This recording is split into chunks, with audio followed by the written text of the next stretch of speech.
doubt. Final word. Come on with it. Man, come on with it.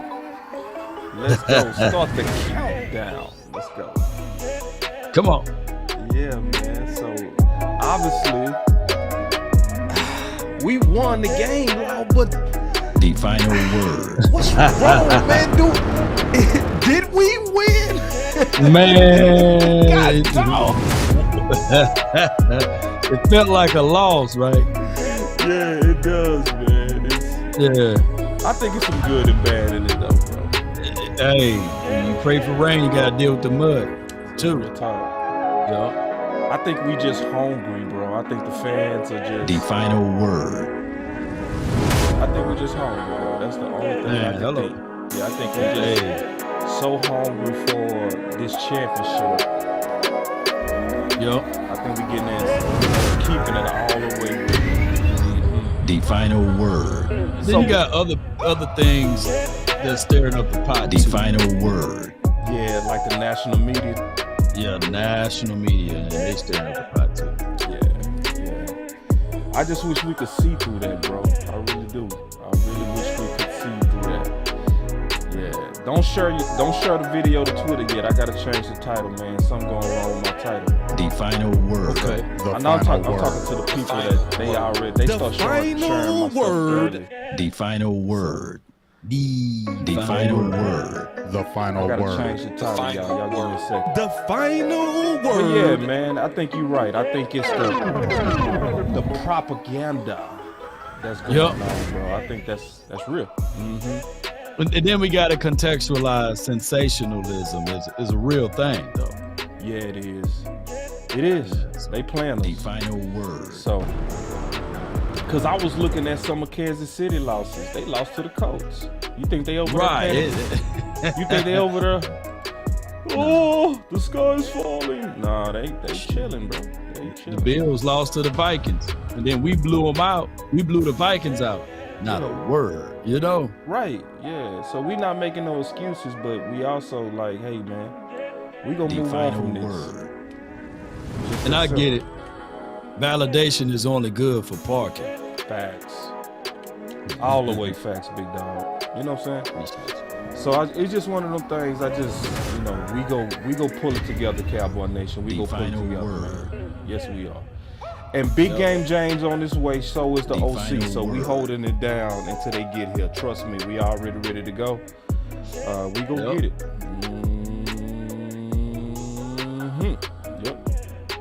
Yep. Come on. Shout out to you, Rev, man. Appreciate you for the support. It says, let's go, Law Nation, with the $2 super chat. The final word. That's the final word. Appreciate the super chat, big homie. Showing love. Always. We appreciate the final word. Always. The final word. So yeah, Law, I saw you been bringing it, bro. Man. I tried to, man.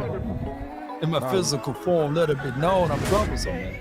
I'm troublesome. Yeah, you've been putting out some good content, bro. We all appreciate that. Real talk. All right, man, we finna kick it out, bro. The final word. There it is. It's looking real good up in here. Let's go. All right, here we go. The tunnel, baby. Yeah. And we don't have tunnel vision. No. Let's run it up. Hey. I just wanna run it up. That's all I want to do, run it up. Yeah. I've been really in the field, love the rush, I love the feel. Lately, I just wanna run it up. Don't need no deals, I make the deal. Have to ticket to a meal. Lately, I just wanna run it up. So yeah, Facebook. Yeah. Come on. Yeah. Shout out to you, Joseph, on the Facebook. Sam. Everybody that's here, let's run it up, baby. Let's run it up, man. Throw them flames in the chat. Let's go. Let's go,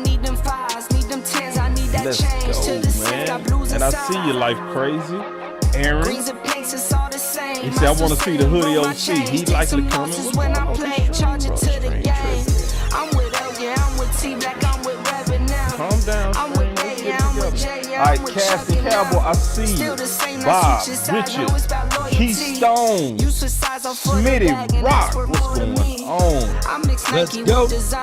Queen, Chris, You just rock what's on the shelf and I'm not feeling it. I see Search you, for brother. the one, but baby girl, it's nothing real as this. It's All nothing right, real. audio check. Yeah, somebody said they couldn't hear me. Oh, they can't hear But I me. feel that they can hear the nation. Come on. Let's go. All right, Yo. man. It's Boss and Law. So, man, like, so Big Game James not here, so we go kick it off with you, Law, man. What's on your mind, big dog? Well, man, we 10-3. I'm happy about the win, by the way. This is the first time since the 90s we made it back-to-back with double-digit wins. And, of course, I'm already declaring and decreeing that we go into the playoffs. So we made it there, man. Back-to-back playoff years, man. Yeah. This is glorious, man. I'm happy about this 10-3 start so far. Yeah, man. It's yeah, I mean, and I think that's wise of you, man, to celebrate, small successes. I think all of us should, practice that, real talk, because it's been since 2007 since we had back-to-back 10-win plus seasons, man. That's a real good point. So, Right. I know people trying to act like the sky's falling, but obviously the sky is not falling. We got some good news coming. Obviously, we heard about Tyron Smith and all kind of stuff, man. But yeah, it's a lot of good going on. So I ain't tripping at all. Like, even over the Texas win, like, we won the game, but the spirit is like we lost the game. Man, come on. So anyway, Now that we got that out the way, let's get this show on. all right, man. let's get to the business, bro. Now Let's I get to showed the you business. that. So where you want to start? You want to start wrong? Start off with these button hooks, man. Man, let's go. On curl routes and all of that, man. Shout out to Rome for pointing this out. And my thing is 4 freaking curl routes. What TF, you know what I'm saying, Kellen is doing. And y'all can already fill in what that means. So when I said that the Cowboys like to roll out these plays with Crayolas and crayons, however you want to say, and beyond, can you break down this, Boss Cowboy, why that this is such a bland approach to attack a doggone defense in the National Football League? Can you point that out, fam? Yeah, what's going on? I think people looking at it like we running 4 hooks, but what's going on is those are option routes, and those are the results of option routes. Mm-hmm. So when you got these weapons trying to find those soft spots in the zone, sometimes it's gonna look like by design they ran hooks. That's why Okoye also talked about this last year. Like, what's going on with the route design? And what's going on is they finding those holes in the zone, and it looks very elementary. Now, it's one thing that when it works well, but when the disguises are good from the defense, it doesn't work well, and it can really, really cause a lot of problems. So on a snapshot like what we're looking at from the big homie Rome from Cowboy Fans Talk, it's a bad look, and we do look very elementary. We do.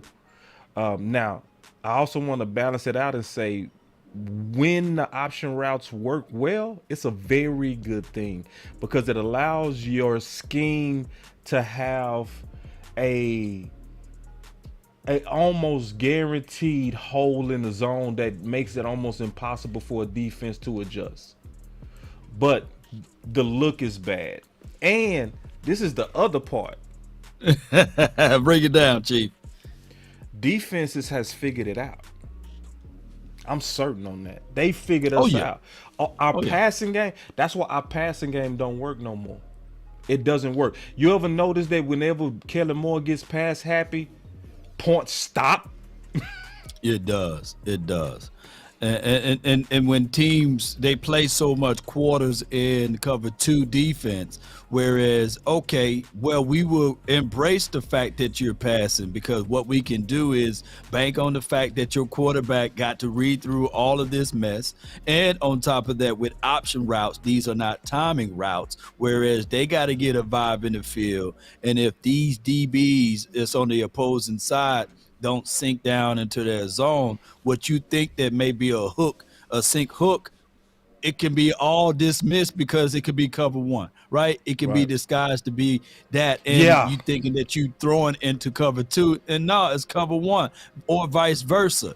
So I look at this, and then when we have, look, I like what Brian Broaders bring to the table, but he was on a show, I forgot the name of the show, but it was on the Cowboys.com, and he said, well, the interceptions were primarily on Dak Prescott. But when I've learned that I know you was told this too, if the ball hit the hands of the receiver, that's on the receiver at that point. The Cowboys quarterback distribute the ball to the receiver and it bounces off their hand. Let me know how you break that down. Can you tell me a little bit about that, Boss Cowboy? Yeah. Another thing with what you're saying is, it's not just Dak that could be tricked from disguises. Mm-hmm. The person that's likely go get tricked faster than anybody is the weapons. So when you trying to run aggressive option routes with weapons that's not used to reading the defense, who is likely go make the mistake? The weapon or the quarterback that's been a quarterback for 7 years? The weapons. The weapon. Okay. So defenses has figured out that the key to stopping our passing game is those disguises. So, and to your point, yeah, that's an old school rule, right? Mm-hmm. That if the ball hit your hand, blame shifts immediately from the quarterback to the receiver. That's the standard from little league all the way to the pros. So it's just who go hold up the standard of receiver. Now, it was one thing that I tweeted too, man. I wanted to get your thoughts on this, Law. Because me and you know for a fact that 3 other interceptions that happened to Dak was because of the scheme of Kellen Moore with those option routes. One in Chicago, where CD Lamb didn't cross face, and he had to throw it with anticipation. 2 with Green Bay. So if we really looking at it, Dak got 9, but only should have 6. What's your thoughts on that? Okay. Well, like you said, the pressure, extra pressure is on the quarterback. Those are his babies, regardless of how you look at it, right? Yeah. Those are the kids that he's going to have to raise up as it relates to the interceptions, regardless of how it happened. I slipped and I fell in it. Well, no, that's your child now. Yeah. And the Cowboys got to look at it that way. Unfortunately, the 4-letter, the 3-letter network will look at it that way. And somebody at some point got to sit Kellen Moore down. And I believe slowly Dak Prescott is getting tired of this. Ooh. And he leaked it out in a press conference, right? Or in an interview post-game and said maybe the plays that was drawn up need to be better in these situations. Now, I don't mind the option route, but dog it, don't allow all 4 wideouts do it or 3 wideouts. Have one particular guy to do one option route, and you can draw up plays for said wide receiver. But what he's doing is what you've been preaching last year about the negative connotations that there is really no dog in his offense, that everybody is treated equal, right? Yeah. Everybody's a number 1. Everybody's a number 2. Everybody's a number 3. Bull sugar, you only need one number 1 and everybody else to play off of that. Right. That's how I look at it. Yeah, and honestly, I would want Kellen to get rid of option routes. Oh, yeah. And I'm going to tell you why. I don't know in what world, and I'm just being honest, where your boss says publicly, I've never been a fan of option routes. Right. And by week 8 and 9, we still running what your boss said he don't. In what world can I defy my boss? Well, the Dallas Cowboys world, you know. Yeah. And I'm not trying to rain on the parade when we're 10-3, ladies and gentlemen. But if you go back to my my Twitter page, I retweeted something, and I want you to look at that. Okay. And that will also increase the notion that we should be doing something. And it should be at the top of my page. Let me know when you see it. Yes, I got it. You know I got it, big dog. I got you, man. Hey, listen, boy, me and Law in sync today. Me and Law in sync. Shout out to my guy who sent me. I'm giving him credit for his Ill Machine. He sent me this, and in his caption, he said, furthermore, that this should be the reason why they should run the ball, because if you look at the pass block win rate, we are at the bottom half. You see where the Colts and the Jaguars are at? Yep. We are right there with that win rate, meaning that our pass blocking is not sufficient, meaning that you're going to have some illogical reads, right? Rush reads. And on top of that, you're trying to do a system that's complicated, meaning that you got to have your wide out to do those option routes and pivot, whereas the ball can't come out quick and it's harder to throw with anticipation. And you get these type of hiccups as it relates to this offense, especially with your quarterback. Now, although I'm quite sure any other quarterback that's not Dak Prescott is the reason why you will see where this offense should be ranked, right? Yeah, right. From a passing category. When we had Cooper Rush out there, we was ranked 26, 27 in the National Football League. Now, all of a sudden, we rank number 1. But I can tell you that if you pick Dak Prescott up and you move him on another team, and it was consistently just with Cooper Rush, we'll be in the bottom half of the league. Facts. Because of this type of principles. Facts. Yeah, man. And another reason why, to add to this, and that's a great illustration, it made no sense, in my opinion, man, to be going against cover 2 and not running the ball. Right. You know, it's come on, man. Like, God dog, you got your soft box. You had everything you wanted, Kellen. But listen, and I want to go back and kind of explain a little bit, because break it down, man. Some Cowboy fans, I really want to understand that we doing this out of love. We talking about this because we see this as something that could be a hindrance to the championship. All of us want the championship, so it's not about beating up Kellen. Only thing we want Kellen to do is align to his head coach. Right. That's all. You know, if he aligns to his head coach, I'm cool with Kellen. I had no problem with Kellen, but Kellen is not aligning. He's not. Just keeping it real. So as long as he's not aligning, there is no way we could be loyal to the Cowboys and be quiet about Kellen Moore. You can't do it. The only way you can be loyal is you got to call out the person that's in the way of the ring, and he's in the way of the ring. And I am glad, to your point, that Dak said a little something about the play call. I wish you had the audio, man. I can pull it. You know I can pull it, man. You would have to stall for me. Yeah, so people can understand what we're saying about this. Yeah. Oh my God. It was a small call out. He just was like, it was the play call. And then another sign, to your point, that there's starting to be some anger about Kellen not running the ball. Dak on the final play to Zeke said to his offensive line, "We finna run Zeke." Well, why you say it like that? So I think it's starting to be some pushback. I really do. I think it's starting to be some pushback against Kellen, and the timing is right, you know. Because one more thing I want to say, Law, I want to get your thoughts on this, because it's not right for Dak to say publicly that he willing to take less and to throw it less, right? Zeke and Pollard willing to say that we both should be getting more, but we go split these carries, which affects their money.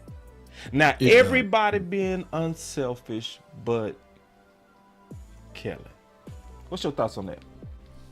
Well, I mean, Kellen might be looking at this, man, beyond this season, the 2022 season. Yeah. And he's saying, I'm looking for food to feed for my kids. Yeah. I'm looking for opportunity so that when I present my resume, that it can present itself to say number one in offense, number one in, total yards, man. Because think about it. Just because you coaching in this league and you're the offensive coordinator, on the resume, it doesn't mean that you got to win a Super Bowl or multiple playoffs, right? I mean, Mike McDaniel got him a big-time job. And then the dude that coached for the Vikings, and, of course, I know he was on a team that just won a Super Bowl. But if you look all around the league, you'll see young coaches like the coach Matt LaFleur and the Brian Daboll and all of those boys. These are a young man's league, and I'm quite sure he's saying, hey, what about me? I'm just as good as those boys. Right. I'm just as good as Josh McDaniels. I'm just as good as Mike McDaniel and all of those boys. So give me an opportunity. I can present to the table. Look, we're the number one team in offense, and I've been here since 2019. The only time that we finished top 15 was in the pandemic year when my quarterback went down. But look at my resume. I finished top 10 in offense every year when I had a healthy quarterback. So give me an opportunity to showcase my talent, and that's what he's doing. And the good thing that gave me this notion to that was from you and Coach Marv. You had an excerpt that was on your Twitter page about Teddy Bruschi, who said that as long as this guy trying to fill in those stats, it would be the downfall of the Cowboys. And we can clearly say it. Yeah. It makes no sense. Like, I know people right now that's coaching little league, middle school, and high school know that you're supposed to run on cover two. Cover two is a pass defense. Yes. Meaning that, look, let's just do the math. The max you're going to have in cover two is 6 in the side, right? The linebacker got the responsibility to drop into the hook. The two other linebackers, they got to control the flats, but they can't resort there until the ball is snapped. So when you playing cover two, you supposed to run the ball. That should be the easiest 6 yards you can get off the edge. And we don't even attack that. We say, you know what? We're going to drop back on a 5-step drop for a play for option route. Man, it's crazy. Come on, man. It's crazy. And so this is the cool thing. Teddy talked about that this week. We talked about on the final word that Kellen Moore looks as if he's play calling for a job. And this is the main reason it's not hard to make that assumption. It's because you see too many times his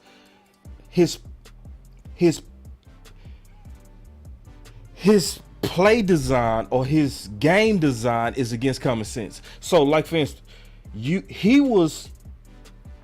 Green Bay was ranked 26 versus the run. Right.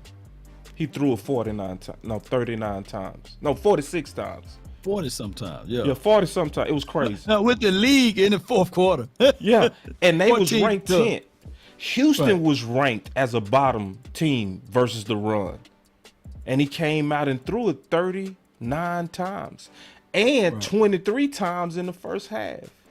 So how do you go against common sense? So it's like, why are you doing this? Like, there's nothing that matches common sense in your game design versus the opponent. Like, if I know that you strong against the pass and weak against the run, and we strong running the ball, I'm finna run it down your throat. It's strength on weakness, Kellen. Yeah. So this super chat said, Joe Cook, he said, feed and speed. We can't salute one with the other. How did Zeke have a better game than TP? Kellen pulled a 49ers on us by not giving the ball to TP and CD in the second half. All right, yeah, man. So I know we beat up on Kelly, man. We really didn't. Yeah, we beat up on that kid bad too, man. Yeah.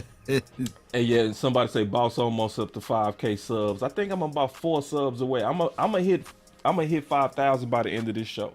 So I appreciate it. Come on, man. y'all hit that like and share this thing man. and subscribe to Boss Cowboy Sports. Yeah, we gonna hit that by the end of the show. I promise. I'm 4 subs away from 5,000. Appreciate y'all. Real quick, Law, turning the page on Kellen Moore if you don't mind. You also brought up something else.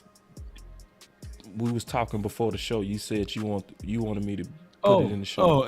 Well, I have multiple people hitting me up saying, yeah, Anthony Brown is the second best DB on this team. And I get what they're saying, right? Yeah. But in a vacuum, you got to understand that you got to allow this other kid, Kelvin Joseph, to go through growing pains. And just to keep this in mind, 5 targets, 4 catches allowed, 69 yards allowed with 1 pass breakup. And one can argue that the yards that was allowed, you know what I'm saying, is miscued because the PFF kind of counts some zones, and that was a play that he was defending that one can argue that was an incomplete pass. But that's a story of another day.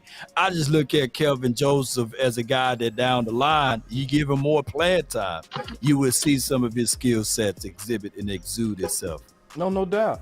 And I want to ask you, Law, real quick, and then the OC, since he in the building, we waiting on Big Game James. No doubt. I wanted to kind of lean on y'all for Competition Tuesday, because I usually always do Competition Tuesday, but I said I'm going to save it for the final word. Like, what's your gut feeling on the competition at the corner that's going on right now, Law? And then we go to UOC. Most certainly. Before I go there, somebody is saying that, well, did we see the game plan? That was the reason why we deviated from the actual game plan of what you need to do as far as the offensive strategy. Well, bullshit. You don't run those type of options just because it was a fumble or just because it was an interception and such and such. But that's a story of another day, man. No, you don't get away. Go ahead. Yeah, you don't get away from who you are. Cause see, that's the problem, man. Too many people justify Kellen Moore being cute. He out thinking stuff. It's like we came out and we blew Minnesota out running the ball, and he said, you know what? They might try to stop the run next week, so I'm not going to do that. How about just stick with who you are? Stick with the identity that y'all been preaching all offseason. Y'all been saying, y'all have been telling us we learned from San Fran. Am I lying? We learned from San Fran. We know we want to be a physical team. Because we're going to come back and we're going to face San Fran again. Well, when we go see the physicality, OC? Listen, man, I'll tell you like this.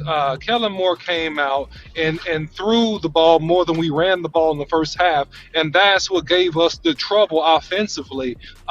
We really could have put this team away had we stuck with the script of the first touchdown, but we got away with it. We got gimmicky. We got into some different formations. We got into some bad route combinations, which we'll talk more about later. And, you know, people will try to argue against what we're saying, and I've even heard it on certain syndications and outlets that, hey, you know, we still end up running the ball about 30 times. But yeah, that was in the second half, and that's what caused us to win the game.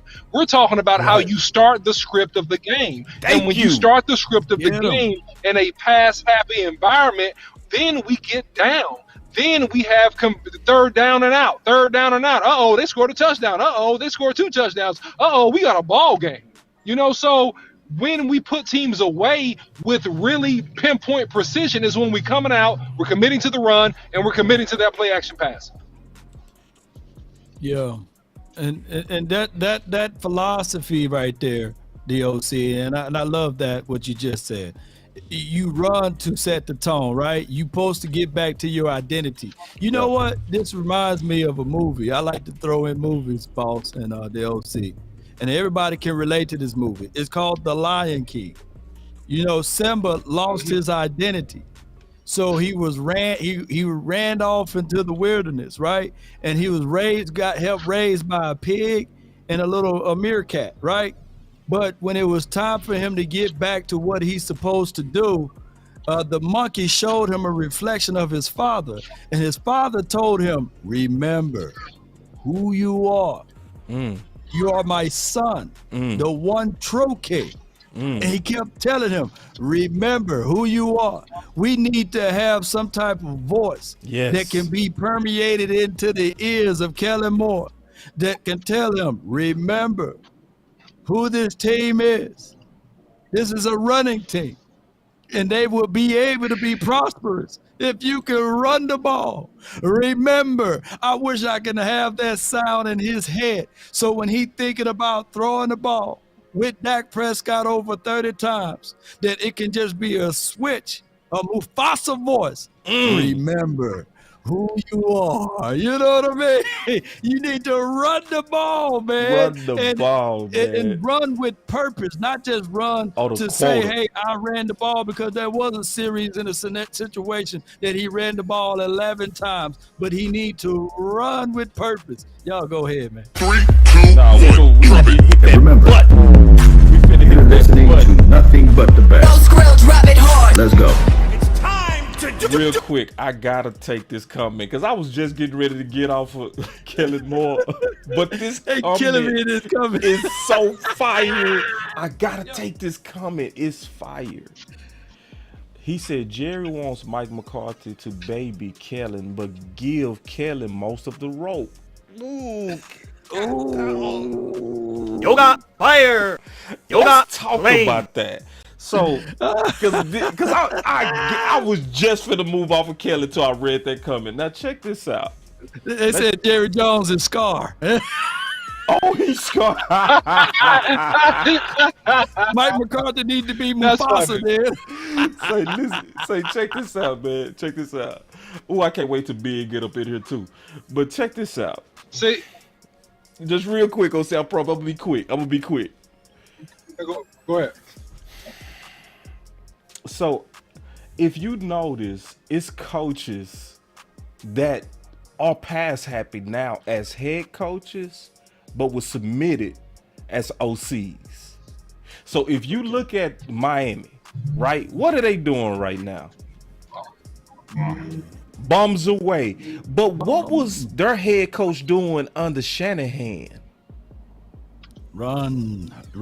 That's how he got his job. Run coordinator. Thank you, Law. Cause see, Law, you just stole my point. You thief. Where's that button? Thief. Please tell me. I got you. Please tell me you got that button. Thief. Stop, thief! Come back, thief! You stole my point. So, Kellen, if you want a job, if you want to be a head coach, do what he did. Because, see, you was sitting in the final seat with him. Why did they pick him over you? You had the #1 offense last year, but they picked him. You know why? Because running the ball won in the playoffs with San Fran. So everything you want is going to be about winning, not about stats. You should have learned that already. Man, listen, and here's the point that people really don't get. You know, all of the naysayers that say we're Kellen haters and this, that, and the third, we're really trying to help Kellen. Kellen, I'm trying to get you a head coaching job. I'm trying to teach you what you need to do so that you can be highly regarded when you have head coach openings. I'm teaching you how to be a responsible play caller. That's all we're trying to do here. Because at the end of the day, man, when you stick to ball control and time of possession, the Cowboys are undefeated. And Kellen Moore is smart enough to look at these stats. Kellen Moore is smart enough to look at the data and understand. And listen, this bodes to something that me and you discussed offline, Boss Cowboy, and I hope you have the clip. I pray you have the clip. What did Teddy Bruschi say? What did see, you made me be messy. I didn't want to be messy. What did Teddy Bruschi say? He said he calling plays like he trying to get a job. Say that again. He calling plays like he trying to get a head coaching job. And we said that 3 weeks ago. Yes, sir, we did. Yes, sir, we did. So there's an old saying, less is more. A lot of times you're trying to be impressive, and the more you try to be impressive, you make yourself less impressive. And that's what Kellen Moore is doing, because now there is becoming a nice swell in the community. Well, Kellen Moore will damage us. Kellen Moore will hurt us because of what he's doing. So, more and more people are catching on to what we've been saying. If you just look at the data and you look at the games, and all Kellen Moore has to do is stick with the script. And if he sticks with the script and also help your quarterback, you see, and I'm not letting Dak off the hook, because there's two elements to this, right, in terms of turn, because this is something about. You have the play call, but then you have the quarterback that's making a decision to throw the ball. So it's a two-way street. But as an offensive coordinator, you can help your quarterback. When John Kitna was the quarterback coach, and we had play ass. Oh, sorry. Am I back? You good? I mean, you was with fire too. Go ahead. Man, you was going crazy. Okay. So I'm saying this, and I'll be done. Yeah. That when John Kitna was the quarterback coach, and when we had Dak operating to me at his best, Dak was precise on the routes. It was clean reads. It was good play action pass. And now you have a jumbled up pass game, and with some of the route combinations, with it not being enough spacing in terms of how you construct the routes, especially on two-man routes, which can make you susceptible to throwing interceptions or trying to force the ball into too tight of windows on a consistent basis. And I think that's a part of the problem that we're seeing with Dak Prescott right now, is that help him out with some of the play calls too, Kellen. We got 2 fat super chats. So real quick, just to catch them up real quick. He said Joseph did exactly what I expected. He got better as the game went on. Bland and Joseph are going to continue to grow as they get reps. Yeah, and I agree with that. And then William said Kellen is basically our head coach, just without the name title. He believes he's either over Will McClay or that level at this point in ownership eyes. All right, man, let me get off of Kelly because I'm getting depressed. Yeah. Here's the thing. He's been here for a minute, too, and he was thrusted the position of being the offensive coordinator. We got a lot of purchasing power when you are the offensive coordinator. It's a sexier title than also being a special teams coach, and one can argue defensive coach. So it is what it is. But if he plays his cards right, from what I've checked on, Noel Turner got a head coaching job, right? From the 90s, Dave Wanstead, right? Got a head coaching opportunity, which he was a defensive guy. So we get all of that, but he just got to be patient. His time will come, but don't rush it. Stay focused. And this is my last touch on Kellen Moore. If we go back and look at how we won, I guarantee you we didn't lose this year when Ezekiel Elliott had 15 or more touches, right? Yeah. We undefeated this year. I had a chart line that says such, right? And if you guys believe it or not, we are undefeated going and dating back all the way to last year. So that put us right in the realms of 17-0 when we have these type of touches with Ezekiel Elliott and Tony Pollard. So let's continue to do those things. I agree, Law. And I'm going to say one last thing, boss. I'm sorry. I got to get this out of my heart. All right? Then we can move on. I got to get this out of my heart. Okay. Because, listen, look, here's the thing, man. Kellen Moore is the result of bad parenting.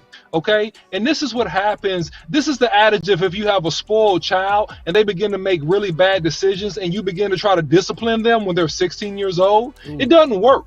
You have to discipline a child early. However you do that, whether you believe in spankings or timeout or whatever the case might be. And Kellen Moore was given the keys to the kingdom, planted as a Trojan horse prematurely, being the only holdover when Mike McCarthy was hired and put in thinking that they were being smart, but they were being unwise by undercutting the authority of the new head coach by forcing Kellen Moore to be the holdover, thus giving him entitlement rights and spoiled privileges. And now when you want to reel him back in, it is extremely difficult to do so. I got to give an example on that. I'm so sorry. I thought we was finished, but I got to give an example on that. It was in my soul. I'm sorry. Man, I was working in corporate America, bro. And I had a boss where my boss and I was responsible for hiring my people, okay? And he didn't want this particular sales rep at first that I chose because he wanted the ones that came from the University of Houston. I picked this girl up from a car dealership, right? So I got her skills up. She was flossing. She was killing the game. She was doing her thing. To the point, my boss offered her the job while she was working under me. What you think happened? What you think happened when she knew that she was the next sales rep in line? She stopped working. What you said don't matter anymore. You know what I'm saying? You right, Law. What I said Right. didn't matter anymore because she knew she already had the job. So guess what I had to do to get my authority back? I went to my boss. I said, "Hey, boss, you got quotas that you not go hit." He said, "What you mean?" I say, "Man, you offered her the job." I said, "She ain't got no incentive to work hard for me no more." He said, "Oh." I said, "Yeah." I said, "So, boss, I'm not telling you how to do your job, but she need to know, and everybody else need to know that their job depends on how they work while they're under me." And he was like, "Let's have a meeting." And we went right in there, put all my sales reps together. He was talking at her, but he was acting like he was talking to everybody. You know what I mean? And he gave me my authority back. It's what the OC talking about. So Mike McCarthy authority was cut, which made him powerless. And that's why we seeing this kid behavior that we seeing with Kellen Moore. Super Chat said, backup starter, backup QB coach. Every job Kellen Moore has gotten, he has applied for, just given. Ooh. Yes, indeed. Because he's smart. And here's what we gonna say, just to put a little lipstick on this pig, just Let's a little do bit. He's not a terrible guy. You know, we see some greatness out of him, but it's when you apply those greatness, and we do see him overstepping the authorities. Why? Just like what you just mentioned, boss, and the OC. The head person in charge literally said he don't like option routes. He said, "I don't think that." I'm not a fan of option routes. In the That's West what he Coast, said. yeah, that's what he said. In the West Coast offense, you really don't have many of option routes because it's about using your short areas and using quick passes, and is also disguising your runs to make everything look uniform, right? That's my ideology of West Coast offense, where everything looks the same. You can run out of that package, you can throw out of that package. You got predetermined reads that you're going to have to hit those targets regardless of what the opposing team is doing. It's the opposing team bending to what you do versus you bending to what they do. Right. It's that type of stuff. It's bam, bam, bam, bam, right? Yeah. So my thing is, if the head coach already came out and said earlier this year he don't like it, well, why in the hell are you still doing it? Bro.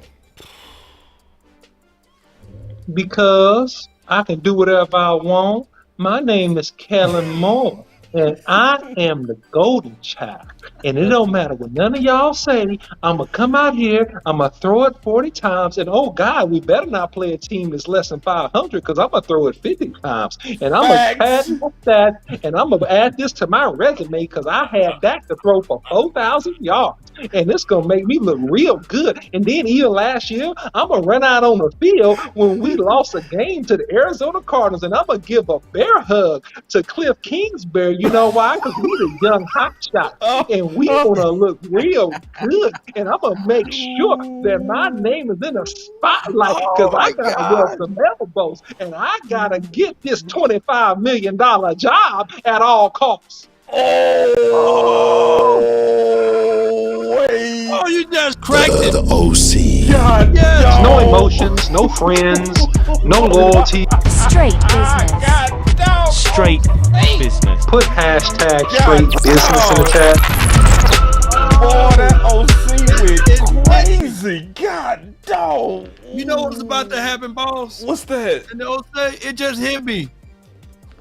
Kellen Moore may be the new head coach of the Cards. if you really contextualize, I think Cliff, he gonna do a solid by the organization and franchise, and he's gonna go to college somewhere. He gonna go over there and probably put his name in the hat for Stanford if Jason Garrett don't get it right. He's gonna go off to college, and Kellen Moore is gonna scoop right into Arizona. You gonna have a good quarterback. You're going to have a guy like a D-Hop. You're going to have all of those wide receivers. That's going to happen. Watch. Hey, and this, I'm trying to get off Kellen Moore because trust me, I got some good stuff to talk about other than Kellen Moore. Let's get off y'all Kellen keep Moore, pulling me back in, bro. But he's going to be the head coach of the Cards, man. God, dog. I hope you're right, bro. Yep, after we win the Super Bowl this year. I promise, unless they pull me back in, this is the last thing I'm going to say about Kellen Moore. I don't understand our reporters neither. I don't get it. Because he said Kellen Moore don't even have to worry the reporters asking him hard questions. I can't figure that out myself. I can't figure out how he can just fully abandon the identity of the head coach where he clearly said running the ball is our winning formula. Watch him get pass happy. He walks in the press conference and they just throw softballs at him. I just be like, what? Wait, can y'all treat him like he Dak, please? Cause see, when it's Dak, oh, y'all just where my gunshot? Boy, I swear, y'all. But when it's Dak, do reporters. But when it's Kellen, they emotional damage. Man, so here we go. I'm finally getting off Kellen. Yeah. Let's get off Kellen Moore. Yeah, man. Moore for president, baby. Man, please, man. He'll sink the country. All right, here we go. All right, let me pull up. I got some good juice. Let's get into some good news, if y'all don't mind. Let's talk about Jerry Jones' interview today. Jerry, here we go.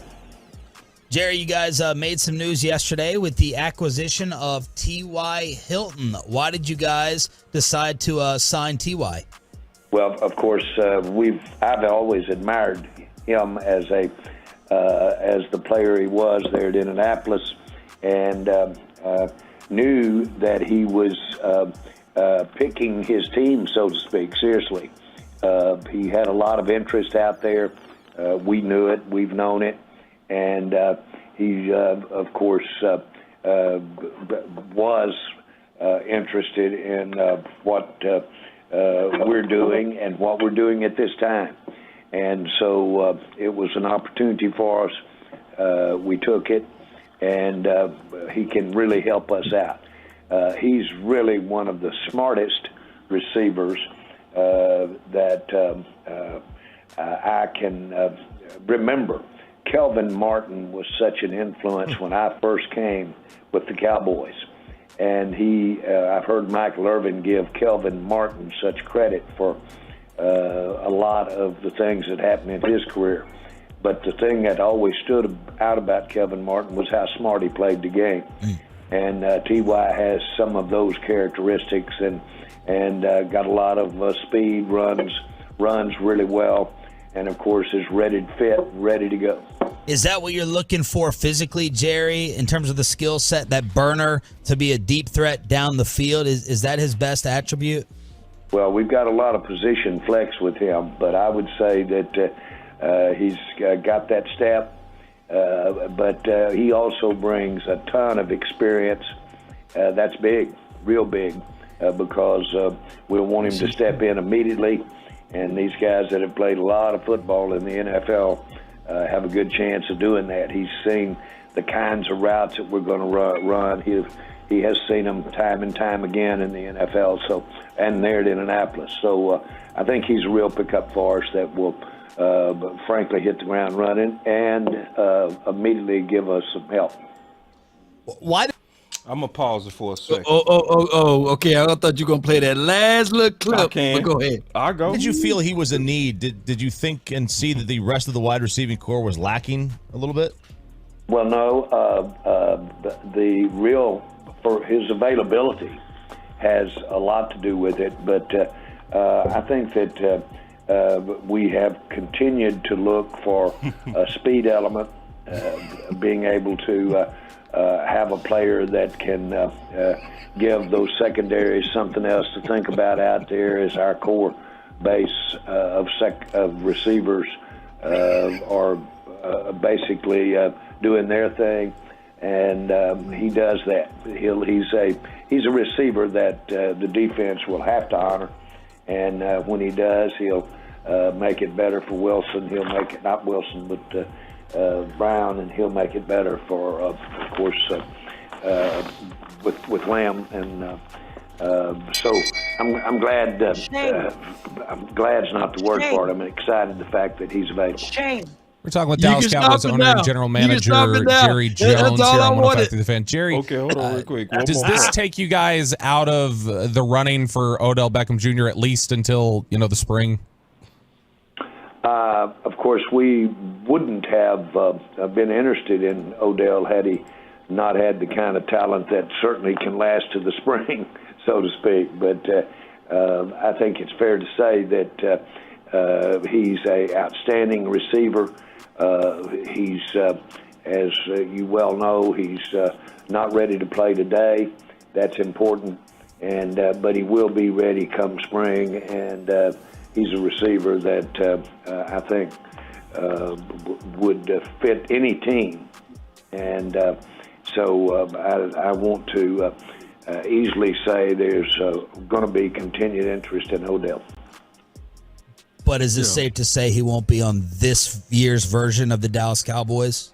No, I wouldn't go that far if you'll include the playoffs. All right, let's talk. All right, that's okay. We got now. There's a lot that came out right there. So we'll kick it off. All right, so I'm gonna have to go all the way back to what he said by T.Y. Now, I'm not dogging T.Y. I like the fact that they do got him, by the way.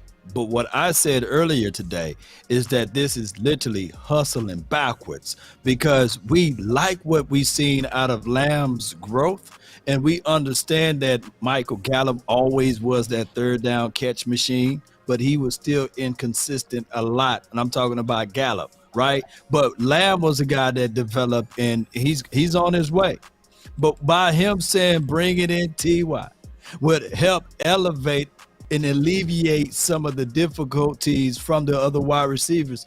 That's what we've been arguing all year. Bring in a veteran wide receiver to help alleviate some of the pressure so that Lamb can be who he is. And you got rid of Amari Cooper so that we can go around all of this to almost coming to around to pay Brandon Cooks the same thing what you was about to pay Amari Cooper. It's just that the ink ran out of the pen ran out of ink right before the trade deadline hit. And of course, we tried to put in some situations for Jerry Jeudy. I wouldn't have got mad at that one, but we've been talking about Odell Beckham for the last 4 to 5 weeks now. When we cut our legs off from under us by getting rid of Amari Cooper. Now we bringing in a guy that's 33 years of age, right, who haven't been playing for the majority of this season, to come in to be the Band-Aid that's over this bullet wound is what we are talking about now. This could have all been alleviated. And look, of course, we wanted James Washington to stand tall. But when he got hit by Jalen Patriot, he said, oh, I'm going to drop the ball. And my foot hurt. Let me go sit on to the bench over here. You know what I mean? We've been waiting all year for James Washington, for him to try to catch the ball and say, "Owie," and my foot hurt. So now let me go back to the bench. So now the Cowboys need to figure out this, and I hope that T.Y. can come and bring an excitement level to us, but this is us literally hustling backwards. This is so hustling backwards. Ooh. Yeah, I mean, look, T.Y. Hilton does bring an element of explosiveness and experience to this team that can be extremely helpful, in my opinion. And I think that what he will enable us to do is to draw some of the one-on-one coverages with Gallup and with CeeDee Lamb. So he should be a big benefit. And as he gets his feet wet in this offense, really he should take reps from Noah Brown, being the top third receiver and maybe sometimes the 2 receiver, depending upon how the defense rolls coverage. So I think he's a really good pickup. And I think he's healthy, as Jerry Jones indicated. He's running fast. He still has some speed. He might not be a 4.35, but he's at least a low 4.4 still. And that's going to bode well for the Cowboys as an additional weapon heading to these playoffs. So I like the signing. I think it's a great pickup. Yeah. Yes, indeed. Yeah, and I also like them signing this. Shout out to Will McClay, just keeping it real, because Jerry basically read off the scouting report that he got from the scouting team. Obviously, right? Jerry ain't out there scouting them guys. He trusting his scouts to do the job. And what he said was all key to somebody being an instant fit to our offense. He talked about him being smart. You have to be smart to run option routes. You got to be able to read the defense on the quarterback level. Check. He talked about him being in shape. So that's a fit in terms of somebody that can help us right now. We ain't got to wait on no ramp up or no knee or no therapy or no Brent Brown. We ain't got to wait on nothing. So number 3, what he talked about was that his offense also fit what we're doing now, which is also alluding to the option routes. On top of that, he's a route runner, which we also know is Dak friendly. So we all remember how it was instant chemistry with Dak and Amari Cooper. Why? Because Amari was Dak friendly. Dak loved people who win with their feet. He's a guy that wins with his feet, and he understands the pressures of what CeeDee Lamb is going through right now. He made that transition to become a number 1. He wasn't the number 1 at first. He had to do exactly what CeeDee Lamb went through. Right, where he was the number 2 and became the number 1. So now you got somebody in the locker room that can whisper in CeeDee Lamb's ear. Right. That can relate. So I just see check. There you Clap go. It up. We got the homie in the building. Clap it up. Clap it up. Clap it up. We got the big dog in the building. We've been waiting on you, big homie. It ain't right until you get here, big dog. So I love the hat. I appreciate it, man. I love it. Merry Christmas, happy holidays to everybody. LL Cool J is hard as hell. And then Dog Nation, you know how it is, Boss Cowboys. I appreciate all y'all. What to do, man? How y'all doing, man? Oh, we doing good, man. We want to shut up. We were talking about hustling backwards, and here's what I got to say, because somebody just got me angry about something. I want you guys to think about. I like when you get angry. Man, I like it too. Let me see what's getting ready to happen. It's not about. I like when you get angry. It's not about law. You got to get over Amari Cooper. This bull sugar. It's not about that. It's about the business and the principles of it. You fool around and got rid of a wide receiver that gave you 8 touchdowns. Excuse me, when Dak Prescott was targeting him, it was 122 passer rating when targeting. Hey, close to 1,000 yards last season and beyond. And on top of that, that is the same thing that we had with La'el Collins when we got rid of him way before the trade deadline or the June 24th or whatever you would have you. So what I'm saying is that is hustling backwards. You could have held the Cincinnati Bengals feet to the fire. You could have got an acquisition in return for him, but no, you got rid of him and got nothing back in return. I'm talking principles of this particular team not getting what they supposed to get out of players. On top of that, you could have got more than a 5th round draft pick for Amari Cooper, but you let feelings and emotions got in the way, and you got rid of the dude for a 5th round draft pick that's no longer here. Well, he's still here, and his name is Matt Waletzko, and the other 5th round draft pick that you talked about that you love so much, you got rid of him to the Washington team. So don't talk to me about being, hey, you gotta be mindful that you're letting go of guys because of blah blah blah. That's bullshit. That's not how you handle this team finances and draft picks. Oh my God! Say, man, I gotta hit your button again. 3, 2, 1. Oh my God! I love. Wait, drop it hard. Big, yo, come on, bro. We talking about the acquisition of T.Y., bro. You got please pick it up because Law to slap somebody. I can't come behind that, dog. Like I can't come behind that for real. So I'm not gonna try to. Law just killed that, so that's his own little thing. I mean, I feel everything what Law is saying. I agree with everything what Law is saying. But if we're talking about the T.Y. Hilton thing, I will say this. I ain't mad at it because we ain't mad look, this is why I'm gonna say everything Law said was right, but we're here right now. Okay, true. That's the only thing I can say right now. We're here right now. Everything is right what he said. You should have never let Amari, because tell me this offense wouldn't be really good with Amari and CD with another year with them two together. Michael Gallup, tell me this offense wouldn't be nasty. It would be Dallas nasty. is 10-3 Facts. without Amari Cooper. You feel me? my. This offense would be even more dynamic So if you had nasty. Amari Cooper, and it's going to would be even more scary here into the playoffs. So as a Cowboys fan and even a content creator, why would you been frustrated about it? Because you still look at that as like, that is a piece when you're talking about getting the Odell Beckham Jr. That's something that you would have never had to talk about if you would have kept it on Amari Cooper. He wouldn't have never been in the conversation. You would have never talked about OBJ because you had Amari Cooper right there. You had CeeDee Lamb, and you had Michael Gallup, and you had your other guys. You would have never mentioned him, or that would have never been a thought. But as it is right now, I can't get mad at this right now. Everybody's like, oh, he's 33, oh, blah, blah, blah. I get cool. that. Right. But if we're talking about right now, where Dallas takes a receiver, if you look at Jalen Tolbert, is he playing? No, he's not. Right. So if Jalen Tolbert is not playing, and that's a third-round pick that we thought was going to be playing right now, right?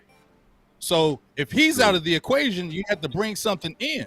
So I'll take a T.Y. Hilton if you're taking a Jalen Tolbert out the equation, because you look to have him be playing right now because you were looking to have him being an impact this year. So I'll take a veteran like that heading into the playoffs these last 5 games, because here's the thing. He's not playing a full year, just like Jason Peters. Jason Peters is 40 years old, right? But we didn't get him at the beginning of the season. And he hasn't played a lot during this time. So he's able to get himself acclimated. He's able to get himself in shape. So in these 5 games, Jason Peters, if you playing him, may be really good because he didn't play it a whole season. At 40 years old, a long season will wear on him. A 5-game stretch, he may be really good. And so that's why I'm saying, when you pick up a T.Y. Hilton at this short space, he may be really good in the short period of time that you need to use him. So I'm going to be happy about it because he could be an explosive piece for the playoff run. Check this out. The lunatics say, what a yoga flame for Law. Bro, Wait a minute. we upgraded. The yoga flame is old. Dracarys.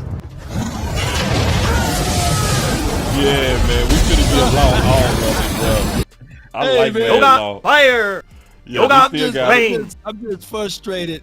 I'm not mad at the collective because, like he said, at least we went and got a TY to see what that's going to work out. Right. Now we know Simi Fehoko, I mean, he didn't work out for us. Jalen Tolbert is not working out for us.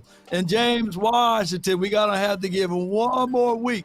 But word to the wise, man, it may not work out for us if he can't concentrate and hold on to the ball. But go ahead, DOC. I ain't mean to jump in front of you again. No, you're good, man. I mean, listen, my only piggyback and back up to this whole T.Y. Hilton signing is that James Washington got his soul taken with 1 good hit on him. So he's just a guy. He's not the answer, okay? And he never was the answer. He got his soul taken with 1 clean shot on him, came out the game, and didn't even try to come back, and he ain't played all year. I don't like that. So it shows about your physical toughness, and it shows about your personhood. And also, if you look at this offense and you look at, not to go back to this, it just keeps drawing me back in. I'm sorry. It's like it's calling me. Please don't say Kellen Moore, please. Yes. Yeah, I'm going to say it again because Kellen Moore is not a good developer of young receivers. And we've seen this because another guy that we drafted that had potential that really should have been working to this offense when you had injuries is Simi Fehoko, right? Yes. We haven't seen him all year. We ain't seen him all year. And we also hadn't seen hey, Tolbert, we drafted this guy thinking he's going to come in and at least give us 10 or 15 snaps a game, give us a couple passes, give us 20, 30 receptions in the game. He hasn't given us a thing. So that goes to say coaching, wide receiver coach, offensive coordinator, a combination of the two, however you want to spin it. This team has not been good at developing and bringing along their young wide receiver talent. And so you have to go and get veteran receivers or guys that already have familiarity with offensive concepts and understand nomenclature to be effective, because you can't really play and coach unless they have that. And Kellen Moore and the wide receiver coach, whoever else you want to throw in there, they have not proven that. Nomenclature. I can't look at Kelly right now. I can't talk about Kelly right now. I'm done with Kelly. I can't do it. I'm done with Kelly. Jerry, here we go. Loss of Terrence Steele this week. I assume it sounded like after the game you were saying Josh Ball, Jason Peters, those would be guys who you'd turn to here at right tackle. Jason Peters at 41 years old now, is he a guy you think that can handle a full 60, 70 snaps every game down this, these remaining weeks? Good question. Ooh, good one. Yeah, yes, I do. I don't believe you. And we're so fortunate to have him. I think he's a Hall of Famer, ultimately, and I was real impressed with the way he stepped in Sunday. One thing that I want to brag on is how our coaching staff and how the players themselves in the offensive line have created us quite a bit of flexibility here.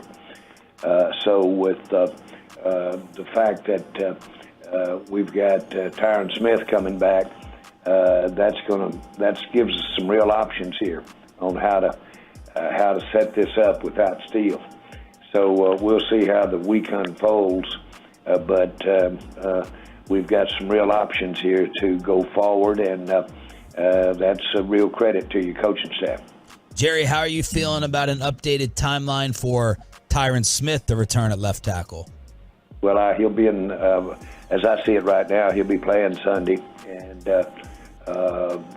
we'll see how that works. But I'm planning on, and I know that he's planning on having a good week of practice, and if so, then we could see him get snapped Sunday. Wait. You want me to take it first? No, let Big go. Let Big. Yeah, Big ain't saying nothing in a minute, bro. Let's get Big. Let's feed Big the ball. Let's go, Big. I mean, I'm gonna just tell you right now. I said there was two things that kept the organization from going to the top, right? Yes. And this is one of the things right here. Like this is one of the things right here that stops Dallas from going to the top. Okay, you know why? I had somebody jump in a Twitter thing like weeks ago when Jerry said that, he's going to already be this. And I'm like, see, that's why Dallas don't go nowhere. And somebody said, how him and Mike McCarthy didn't already talk about it. He's just confirming it. Man, shut the F up. Excuse my language. But don't tell me that. You think Mike McCarthy is telling Jerry what it is and then Jerry's relaying it? No, he's not. Jerry's telling him what it is, and then he's going out and speaking it. I don't care. Now, we talked about Mike McCarthy bucking up. I think it was like a week ago, and that felt good, and I think he does. I think he does, but when it comes down to it, that's that medicine we talk about. Yep. Now, I don't have no problem Tyron Smith coming back because I feel like we gonna need him, right? Right. But just the fact that when he comes in and when you're having the fan interview him, like, what's the timetable on Tyron Smith? Oh yeah, he probably gonna be playing Sunday. Yeah, he gonna be ready. He gonna be playing. Did the coach say this?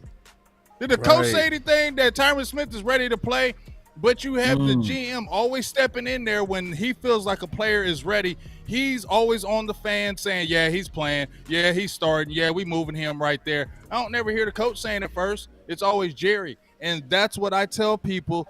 That is the reason why I feel like that what holds us back from going to the top, because he is still making decisions. So when people try to tell me that he don't influence no play calling, influence who goes in and out the games, you're lying to me. I don't believe it, because if Jerry says Ezekiel Elliott needs to play right now, is anybody on that organization on that staff going to say no to Jerry and say no Tony Pollard starting? Let me see it.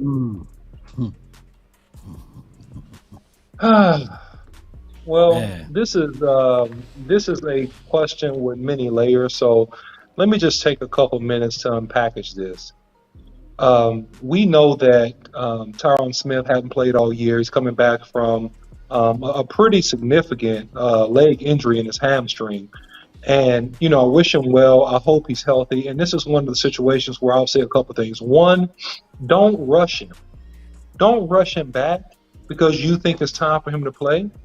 And number two, don't count on it. Don't count on him being at 100%. Don't count on him being able to play out the rest of the games without maybe needing a sub and things of that nature. Or, you know, God forbid, I hope he doesn't get hurt again. So this is when you have to be smart and rely on your coaches. If you're talking about Jason Peters came to the Cowboys 30 to 40 pounds overweight, in my opinion, based on just my knowledge and my eyeballs. It was said that he's lost 25, 30 pounds over the course of the year. Great job by him trying to work his body into shape.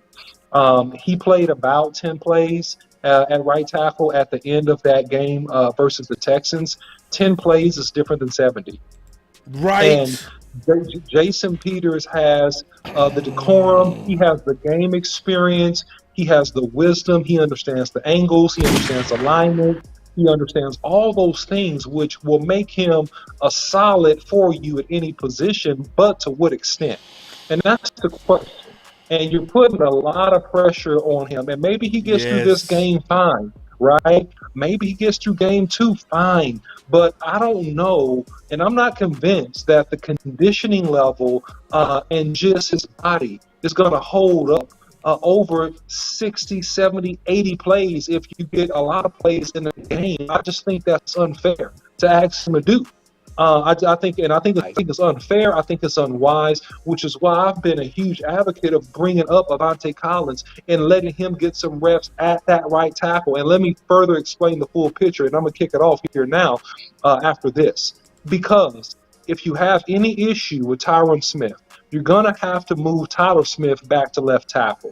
You're going to have to then insert a Connor McGovern right back into the left guard position, okay?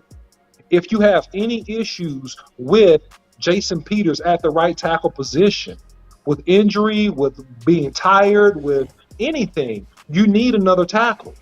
So you have to get Avante Collins ready to play for the sake of this team and for us to be able to make a long-term run. You have to. Josh Ball is not an option. Let me say that again. Josh Ball is not an option. Let me say it one more time. They keep talking about him like he is. He's not talk about him like because he he's is, a draft OC. pick, but he's a draft pick, and Avante Collins is not. That's why they talk about Josh Ball, because he's a fourth round. I feel you, OC. I agree with you. I agree with you 100%. But they drafted him, and y'all know how they do draft picks. Yep. They drafted him in the 4th round. He didn't play all last year. And what is the organization? They never want to look wrong, right? Facts. So what are they going to do? They're going to throw him out there because they don't want to look like they're wrong, and they want to see what they have in him.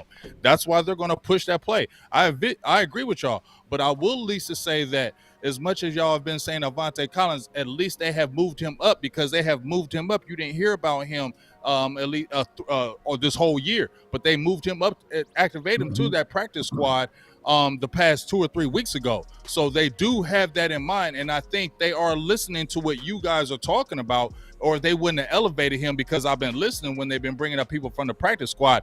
He was one of the players, so maybe that can happen. But I also think the OC as well, that they may look at Zach Martin being an option as well, because he did play for a couple games. I think they will look at it. I think they will visit it, maybe talk to him, and if he really balks at it again, maybe they go another route.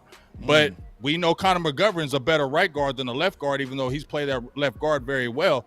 You could always make that happen if you wanted to make a run, if something happened with a Tyron Smith. You get what I'm saying? That's just saying, if they didn't even want to touch that Avante Collins, that's an option, because he did do it in 2020. Yeah, and listen, Zach Martin. The OC was almost finished with his point. I'm sorry. I apologize, OC. No, you good. No, you good, big bro. No, hey, you hot on the mic. You doing great. So doing great. listen, Zach Martin is an option, but I don't think Zach Martin really wants to do that. That's the sense I get, and I think it will be a deficit to the right side to take him away from Tyler Biadasz. Right? Tyler Biadasz is secured in part by playing next to Zach Martin. And so that's another element to that would weaken the interior of the line. And so I think that the ultimate thing here is that you want to go with the best 5, but you want to be prepared. I hope that Jason Peters proves me wrong over a 4-game period, but I just think it may be a tall order. It may be too much to ask. And I know they brought him up to the practice squad. I'm saying you need to activate this man to the active roster. You need to figure out how to get this man activated and get this man some reps, because I got a sneaking suspicion that you may need another tackle. Mike. Hey, you're right on the point, the OC, because they already leaked out and said they're going to rotate the right tackle, Josh Ball and Jason Peters. So that let me know that they have God! They have reservations on that right side, and they have reservations on Jason Peters. They never said that they're going to rotate Tyron Smith. They said when he come out there, he's going to play. He's going to start. So I listened to those words there. You got a defense that is a very young team. The Jacksonville Jaguars got a young defense. Trayvon Walker with 4 sacks with over 40 pressures. Oh, excuse me, the Josh Allen, not the quarterback, but the defensive edge guy over there, or linebacker, whatever he played to that capacity. He got 4 sacks and over 40 pressures. Arden Key this season been solid for the interior guy out of their system. And they have Devin Lloyd, who got 1 sack and 2 INTs, who's just flying around doing his thing. So I'm looking at all of that, plus a young Don't team. forget Chad Muma over there. Who? Chad Muma over there, Big boss. James' son. Oh, His yeah, son, That's my son. His Hey, son. That's my son. His son. That's my son. He got injured, but he was turning up. He had like a 12 tackle, 1.5 sack. Yeah. Muma. Yeah, you talked me into Muma, bro. Like you really did. Yeah. Like you did. I know, Like, because you was like, tripping hell on Muma. no. Yeah, I was like, you was like, and hell then I no. went back and watched the film. I was like, Yeah. I said that's a baby Sean Lee. Just watch. nah, I see it. Yeah. Everything about that you just said is accurate too. Yeah. Go So ahead, man, we're gonna have our hands full. I don't think that the OC and Big Game James was here when I asked you to pull up that pass block win rate. Can you pull that back up one more time so that they can see that? Which one? What you Pass block win rate. Oh yeah. Oh yeah. It's on my Twitter. It should be still at the I top. got you. While you pull that up, Boss Cowboy, I'm going to say one thing. This is not the time to develop Josh Ball. And I don't like that, because the time to develop Josh Ball was in the preseason and it's in the offseason. We got too much on the table to try to develop Josh Ball. I've watched and studied the film. I've seen all of Josh Ball plays. And Josh Ball is a liability in one-on-one pass coverage, and it's no two shakes about it. It's no dispute. It's not a matter of anything. And I'm not against Josh Ball personally. I'm saying that as a player, his feet are not trained not to open. He opens, he leans, he's stiff in the hips. He's seated high with his pass kick, which makes him susceptible to any power moves whatsoever. And also any quick and twitchy moves, because he sets very, very high. And so when you sit very, very high as a tackle, you can sit shallow. In other words, you don't get enough depth at times when you're one-on-one. He did get good depth at times to pass off a game, but I'm talking about depth on real one-on-one pass pros. And when people wiggle and they counter move on you and you sit really, really high, you have a problem putting your feet back in the ground and adjusting. And so Josh Ball has all those issues. And I'm telling you, man, he's not ready right now. He's just not. And so we don't need to experiment with Josh Ball. I've seen enough. And we're trying to go for 6 and get seeding in the playoffs, and we can't play with that. And we cannot afford for Dak to get sacked. Like he almost got sacked in the end zone with the Josh Ball defeat one-on-one. We can't afford for Dak to get rattled or any other thing to disturb Dak from getting into a consistent flow going into the playoffs. And I think that him getting hit because we're unstable at right tackle, if you play Josh Ball, could be a major deal. I gotta jump in. Okay, let me let you listen. I'm gonna let you get it out, Law. I ain't interrupt nobody. So when I talk about this, I want nobody to interrupt me. All right, here we go, Law. You got it. I got it up. Oh, so you ready with this one? I was showing Big Game James and the OC worst pass block win rate in the league. Can you break that down to us and for us, the OC? Because you're talking about footwork and things like that, kick slide with Josh Ball. That explained why he was on his belly when it was time for us to punch that ball into the goal line. We was looking at it like, how did Josh Ball get on his belly? He must don't have power too. But Coach Mike McCarthy said that there were some positive plays out of Josh Ball when they ran the ball. That's true. Can you break that down to us and for us though? Yeah, I'll do it in a couple seconds here. Yeah, so Josh Ball is relatively solid on working up to the next level and working his feet when it's an outside zone on cutoffs and covering up his man. So he does a good job overall in the run game on that. But it's the pass plays that are the main issue here. And when you look at the Cowboys with a 48.2% win rate, that means that 52%, that means more than half, guys, that we're losing on one-on-one pass rushes, which means that we're overall, if you based these stats on whatever this was based on by Dom Cliffman, that we're losing one-on-one matchups and that our forte will then be to run the ball and to help make the pass protection more sure by doing what I've been preaching all season, which is play action pass, faking the run and then passing the ball. And it doesn't speak very, very well to a second-year player that's not developed, that hasn't had the reps, and that his primary strength is pass pro. And Josh Ball, his weakness is pass pro. It's not his strength. All right, my turn. Ooh, wee, bro, because I'm going to tell you. You got some super chats too, boss. Oh, man, I can't get to them. I just can't. Okay. See, you see how y'all want to cut me off when it's time for me to talk? I hear no, I'm messing with you. All right, so the Silver said they're winning, that's why. Yeah, in terms of that's why they're doing what they want to do, the politics and all of that. I feel that. This other super chat said, didn't Zach Martin get hurt back in 2020? He did.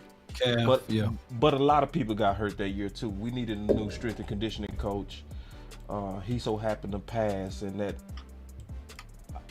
it sounds weird, but that actually made us better. Just being honest, because we got the strength and conditioning coach from New England, and you know they don't have guys get injured. Oh man. Help say position coaches lives matter. So what are they saying about all of this? Bro, they ain't got no say, in my opinion. But I'm gonna be short too. So when we look at what's going on at right tackle, and when we look at what's going on at receiver, it's almost like we paying for our sins of the offseason. So we played the politics, which angered Law earlier with Amari, and so what we doing? We out here playing around and patchwork receiver, right? So then what else happened? We know, for those of us who did the film breakdown, which we did on the Final Word, that it was clear as day that Collins was better than Ball. What did we do? We kept forcing our draft guy, and we treated our free agent like a bastard. Now, as we're going into the playoffs, the places we played the politics with is what's primarily now we're looking at as what's supposed to be the rescue of our playoffs. This is weird. So I want to kind of get down to some solutions and ask y'all some questions. All right, so here we go. Let me set this up, and then, because you know we gonna get down to the nitty-gritty up in the Final Word. We got 3 options. We gonna have more likely by the time we talk, but let's look at 3 options. I want y'all to talk through this. Dead serious. Option 1. Terrence Steele injury contingency plan. T. Smith left tackle, T. Smith left guard, obviously Tyler center, Zach right guard, Peters as your full-time, right tackle. Option 1. Option 2. Everything the same except right tackle is Collins. Option 3 is a wow one, but it could make sense in terms of best 5. And because this is an idea that came from Amp. At first I was like, nah, but then I started thinking about it. I was like, you know what? This youngster was thrown at left tackle with no reps. I want to get y'all thoughts on that, on those 3 options. All right, before you, go ahead. I'm gonna just name out. I'm just gonna name out, and I'm gonna try to remember this. Big Nate. This was his best top 5, and then you can go. The OC trying to remember it. He had Tyron, Tyler, Martin, Peters. He said that would be his best 5. Did you have that list somewhere right here? That's one. That's option 1. That's it. It's option 1. So damn. So yeah, there you go. There you go. I'll lean on this option 1 then. Go ahead, OC. Yeah. This is a real dice game, option game, right? It's a dice game because it's all predicated on the health and the play of Tyron Smith and how well Peters does. So your 2 tackles are the dice game proposition. It's not the rest of it. It's, can Tyron Smith play well? And I think, if he's healthy, he'll play well. And can he stay healthy? And can he give you, full-time play there for the rest of the year? We don't know. Can Peters give you full-time play at the right tackle position? Is he in good enough shape? Can he hold up? We don't know. I think it's going to be a struggle for him. Yeah. All right. So in light of me predicting what could possibly happen in the future, what I would do is I would start Avante Collins because I think he's ready to go. I would use Jason Peters as the backup swing, and I would forget about Josh Ball for right now. That's what I would do. I would go with option number 2. But if you have any type of injury, right, to either one of those tackles, Peters or either Tyron Smith, then it blows up. It blows up option A, which is why I don't want to go with option A. I'll go with this option because I think it's more likely to work over a 4 to 6 game period, however deep we go in the playoffs. So that would be my option. Option 2. And also, to boot, last thing, yes, Tyler Smith could go and play right tackle. So that's also a viable option. Ooh. But is it in his best interest? It's not in his best interest because he's had all left side reps. And I don't want to force him to have to do that at this point. Could he do it if we needed him to? Yes, he could. He's capable. But do I want to see that happen? No, I don't want to see it happen. Interesting. Nobody is filling option 3? It's option 3 right there. Well, because option 3 got some young guys up in there. That's a little bit more stable to me. Now, if we did do, go ahead, Big. I ain't gonna cut you off.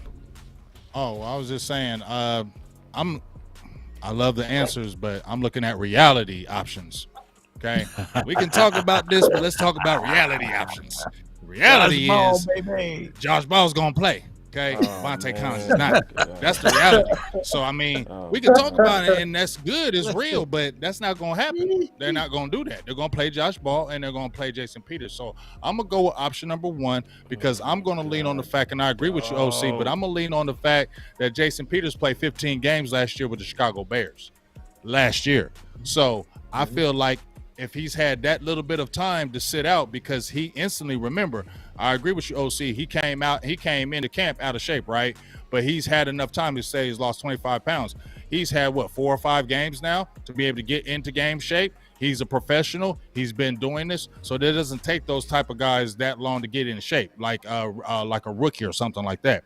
So he's been there and done that. And as I said, he played 15 games last year. So I'm going to lean on the fact that since he's played that many games last year, he's only 1 year older. He sat out half the year. He came in, got in shape, and still didn't play a lot of significant snaps.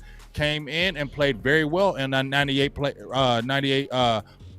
yard drive. And 4 games, I feel like I can trust it. And like you said, they're going with Josh Ball.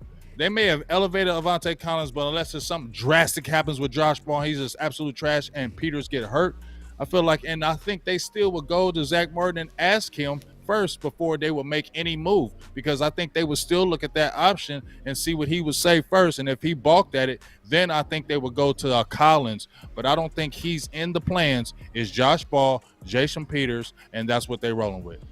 I hate you, Big. I really I do, hate you bro. too. Like, I I love you, can't stand you, dog. Cause see, some reality you just don't want to hear. So what you telling me? I think Big is right. I think Big is right on what they go do. You know, I just don't think It's that's not what the they right should thing. do. No, I it's not agree. the right thing. But we know what they're gonna do, though, bro. You feel me? Yeah. We And know this what is- they're gonna do. This is the wild thing of what you saying, Big. They go risk Dak to be right. Right. Bro! Yeah, he gonna risk him. He gonna be either interception, or fumble, or a nasty sack before they say, "Oh, yank him." You know, Josh Ball ain't it. But we seen in preseason, like Josh Ball called somebody their job, right? Like if Josh Ball wasn't out there, maybe Ben DiNucci could have got a better resume to be put out there for another team to pick him up. Maybe the other quarterback, number 15, his name slips me. Maybe he could have went to another team. Maybe another team would have picked him up. Or even Cooper Rush, they probably would have said, you know what? You know, if with better protection, maybe he would have looked better, and another team would have picked him up. Now, I'm not dogging Cooper Rush for what he did for us in the regular season, but there goes to show you that, hey, man, these political warfare with these offensive line is something serious. Let me ask y'all this. Let me ask all y'all right now. Who's your best right tackle on this team? It's A. Collins right now. I'm talking about will Zach Martin be your best right tackle on this team? No, because he ain't played there hold in a on. while. Would Zach Martin be your? If you talking about best, would Zach Martin be your best right tackle right now? No. Who would be How better would than he Zach be your Martin? best? Come on, who be better than Zach Martin? OC, Who come be on better now. than Zach Martin? Avante Collins be better than Zach Martin, like for real? I'm telling you Because guys. Zach Martin came in and played the right tackle. 2020 played it well. Didn't he play it in college? Yeah. Yeah. And who would be your best left tackle right now? T. Smith, the young. T. Smith would help him. The young. Yeah. And Jason Who, the Peters, young one? who be your best interior guard on left side right now? Right now, T. Smith, the young one. The Tyron young Smith. one. Okay. And He's who got- would be he's your got the best? athletic who- ability. we ain't gonna touch the center, so who would be your best right guard? If that the case, if Zach that all Martin. was- Zach Yeah, Martin Zach and Martin. Connor McGovern will Where- be if his Connor backup, McGovern immediate as backup. backup. Connor Yeah. McGovern is a good right guard. Connor McGovern. If Zach Martin playing right tackle, you wouldn't That's live what with I'm that saying. world. That's what I'm saying. They Are we will seeing a consider fight? that, y'all. No, I'm just saying they're going I to will consider live that with law. it, but it's not reality. They're not moving Zach Martin to right tackle. 'Cause Why he it's ain't not played reality? in If they 2 did years, it he don't want to before. play. It is to a reality. If They he did it doesn't before. balk at an OC, yes, it is. It's a reality. They did if it he before. doesn't Wouldn't that balk be the at it best and for he this takes a team? Connor They McGovern not ain't gonna do nobody that. sneeze at Hold inside. on. They did it before. Why OC. wouldn't they do that? Why They wouldn't did they it do before. that? The only reason why they didn't stay with the OC is because he said, "I'm not playing right tackle no more." Cause see, that's an That's option. the I reason should- why they didn't That's do an it. option. That's an option we should draw up. We should draw They're up. gonna Just do for it. conversation. Option Zach Martin at right tackle, Connor McGovern at right guard. Yeah, that's an option. That is an That's option. a damn good. That Dog, might that's not if be you're a talking bad about- option. We ought to Dog, put a if you poll talk- up on listen, Twitter if you're and talking Facebook about and the YouTube. best Yeah, five, I can send for all real, these clips to you, Law, and we'll 'cause vote on it. We talked about it. And Good I think idea. John Owen, somebody said it on Twitter, but we had talked about it, and you mentioned the Law because he played it. He played it in 2020. He played it good. The only reason he played it very well.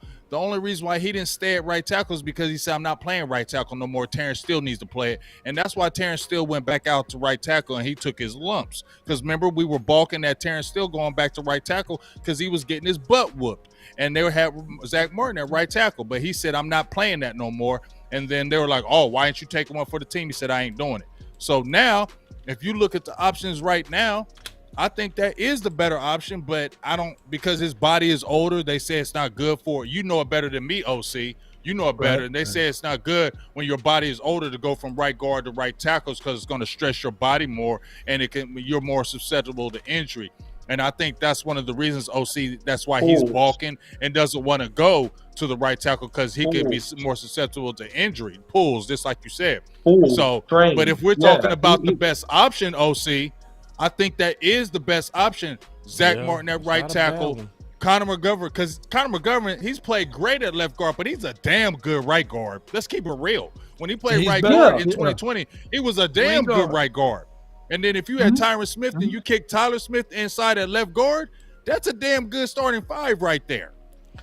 Let me throw this I at you. like this fight, bro. This is a good, I didn't expect this fight to break out. This is a good one. At like guard, Connor McGovern only allowed 1 sack, and he only had 1 penalty. And that 1 penalty, everybody knew of it, and that was in the Green Bay Packers game. Green Bay game. But outside of that, he only allowed 1 sack at guard. That ain't bad. That's Connor McGovern. Remember, they said he was trash at Connor. Remember, they've been killing Connor McGovern. He's a trash left guard. Trash. Hold on, real quick, OC. Not you, OC, because you was on it. Real quick. Give me a hand. Give me a hand, because I made option 4 that fast. Oh, you got the options together. Man, I made option 4 quick, boy. Y'all give Boss a head. Yeah, let's go. This is option 4. All right, let's go. Go ahead, OC. Who else? No, I'm saying I've always said that Connor McGovern is a good football player. I think he's a good guard. I think he could also play center. So I'm not, I'm actually on his side. I think that he can do that. I just think that in terms of raw power and physicality, he doesn't have what Tyler Smith has at the guard position. That's the only difference. Now, Zach Martin, theoretically, could play right tackle, but if he didn't want to play it a couple years ago, he definitely don't want to play that thing right now. If he want to ring, he might have to play it. If you want to ring, I mean, beggars can't be choosers right now, Zach Martin. You're thinking in the perfect world, Boss Cowboy. You're not thinking about his own selfish intentions and what he really want to do. I'm talking about his selfish intentions. That's exactly what I'm talking about. Listen, okay, but he allowed Terrence Steele to go get his butt kicked his rookie. Sorry, guys. But that was also without Dak. That year, Dak was injured. I understand that, but I'm telling you, based upon the stiffness and how he moves, I'm just going to predict if they put him out there, he's going to struggle. I'm just telling you. You heard it here first. So they put Zach Martin at right tackle because of fighting in a phone booth versus fighting on the street corner. That's how it's like. And he's going to struggle for a little bit out there because of flexibility and pass rush range. I'm just simply telling you, he's still a really, really good right guard. But I'm telling you. I'm sorry? Will he struggle more than Ball? No, but I mean, come on, Law. You understand that Ball is not starting at you're talking about top 5. This is a good debate. I'm just trying to figure out an option without a ball. You know what I'm saying? That's just all I'm trying to figure out. All right, so once again, recap. Option 1, which one of them tackles go down likely because both of their injury histories are bad. To expect both of those guys. On some wood. Yeah, let's knock on some wood. Let's say this. Let's say they're going to get hurt. Let's say this. We should prepare as if they're going to get hurt. Let's say that. That's better. Yeah. All right. So we should prepare. So that means your contingency plan has to be priority. So that's option 1. Option 2, we already went through it. Option 3 and option 4. So we need y'all to vote on this in the chat. We already fought over this in the final word. I didn't really give my take on it, so let me give my take on it. I'm starting to feel option 3 with 4 games left because to me, that line gives you the most durability. That's it. Yeah. That gives you the most. That's not happening, I know it's not happening. I'm not talking about what's going to happen. That is the best option. I don't make content based on what the Cowboys are going to do. I don't. I know that. I don't. But I talk about what they should do, not what they're going to do, bro. I'm not in that. Damn well, he is not even going to sniff no right. I know, bro, but I'm just saying, bro. I'm just listen. we know they listen to us, so I'm gonna put the ideal out there, big dog. Period. Okay. You know what I'm saying? All right, that's a good one, but it ain't happening. Only reason why I say I like option 3 is because I can literally see Tyron. I can literally see Tyron having hiccups, and then you just put Jason Peters at left tackle, right? Yeah. So that at least alleviates some of that. And look, Tyler Smith in Tulsa, he played right tackle, right? And I know there's been many reps since then. But if we hear tomorrow, because I think the media will have access to practice tomorrow, if we hear Tyler Smith taking right tackle reps, then I say, man, Boss Cowboys is ahead of the curve with that. Yeah, then with the cross training, Boss Cowboys is right. I will jump right on there and say you was right. I would jump on it. Yeah. Cause see, you know, because I did do a whole video saying the Dallas Cowboys and fans need to divorce old offensive line theories. I did. You know what I'm saying? You did. Yeah, and but they I also you liked that tweet though earlier today, Boss. Which one? Where you dude said Kellen Moore. He said, I'll be glad when Kellen Moore gone and Mike McCarthy can come back with his West Coast principles. I said, but Kellen Moore is not going to be gone. And you like that comment because bro, listen. That's why you probably is like, I hate him. Big, listen, bro, big. I hate Big. It's time to bring it back. There but he ain't going nowhere. It's time to bring it back. You already know what I'm bringing back too. You know. You already know. Yep. This what we seeing, bro. This is all that booty. See, big. I gotta give you credit, bro. You was right. You was right. You was like, calm down on all the Kool-Aid. They are going to do something, and they are, bro. All right, listen. I got one more topic, bro. I know y'all on your curfews, but this is something that I know the world want to talk about real quick. And we go just handle it and move on. But this is a good one, though. This is a good one. Y'all gonna like this talk. I think that was a good talk, at least the beginning of a debate, because that debate, I really do believe is going to happen inside the building. I really do. I feel like they gonna have to have a debate over that contingency plan on how they go work it out. I really do. And they need to be thinking and not trying to develop ball. That is literally crazy, bro. That is crazy. But we all know ball gonna be out there. That's crazy, bro. That is you risking your quarterback to be right, bro. They wild. Check this out. The flaws that might be there. You could have a team with as a division champ that doesn't have as good a record as one that's third in their division, but still. There's some reasons for that too, competitively, that we strive for. I think it's a great one. It keeps it's exciting for our fans, and the main thing, it really, since I've been in the NFL now for 30-something years, it maintains the promise in each of our 32 markets that our team has still got a chance. We can get in the big game. And we all know this crazy football, and if you get in the tournament and you got 3-2 games to play, you could be world champs. Here we go. That's what it's about. It's who is standing at the end, and that is our game. Here we go. Jerry, last one for you here. Do you have any update on Jonathan Hankins? I know he had the pec strain, but do you have any idea how long he'll be out? You could see Jonathan back for the playoffs. He won't be back before then. All right, let's talk. All right, we missing that big dog. What's your thoughts on that? I'm gonna pick somebody. Hustling backwards, man. So I get it, right? We talked about our President's draft picks, and before anybody say, "Hey, Law, you just gotta let it go," I'm not gonna be mad anymore. I already got it off my chest. Thank you. You got rid of Big John Ridgeway, right? Didn't get nothing in return because you put him on the practice squad, and the Washington team came and scooped him up. We all liked Jonathan Hankins when he was the acquisition. Outside of the Green Bay Packers game, I don't think that since he's been on his team that they allowed a singular runner to rush over 100 yards. if you're not counting the Chicago game. So I do like what he brought to the table, the way he fit right inside, pushing big body, can't stop me.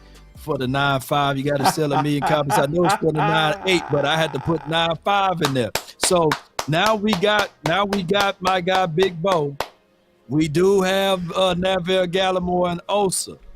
I've been talking about this as relates to this front, and I think that we haven't even talked about it on the final word, is that you want your big boy to gobble up, to eat up.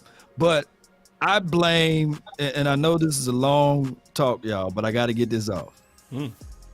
I think that we do not see the full capacity of Michael Parsons because of the way this team is structured, and they utilize the Michael Parsons as a specialized edge rusher and not a complete linebacker. And I'm looking at this team and I'm thinking that, man, we would be so much better if we can just fit Parsons at Mike linebacker, have Damone Clark as the other linebacker, and have Jabril Cox or someone else out there.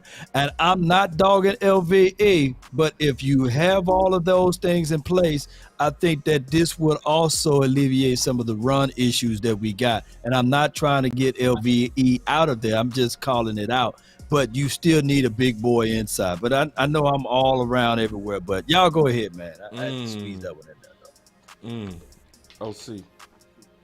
Yeah, man. So at the end of the day, Hankins has been really a fantastic addition to this team. I'm just glad he didn't tear his shoulder or tear his pec, right? Yeah, that looked pretty bad. So he's definitely been a huge difference maker in the A and the B gap in particular. And this is the opportunity for guys who didn't get as much run to step up and make their contribution. Neville Gallimore in particular.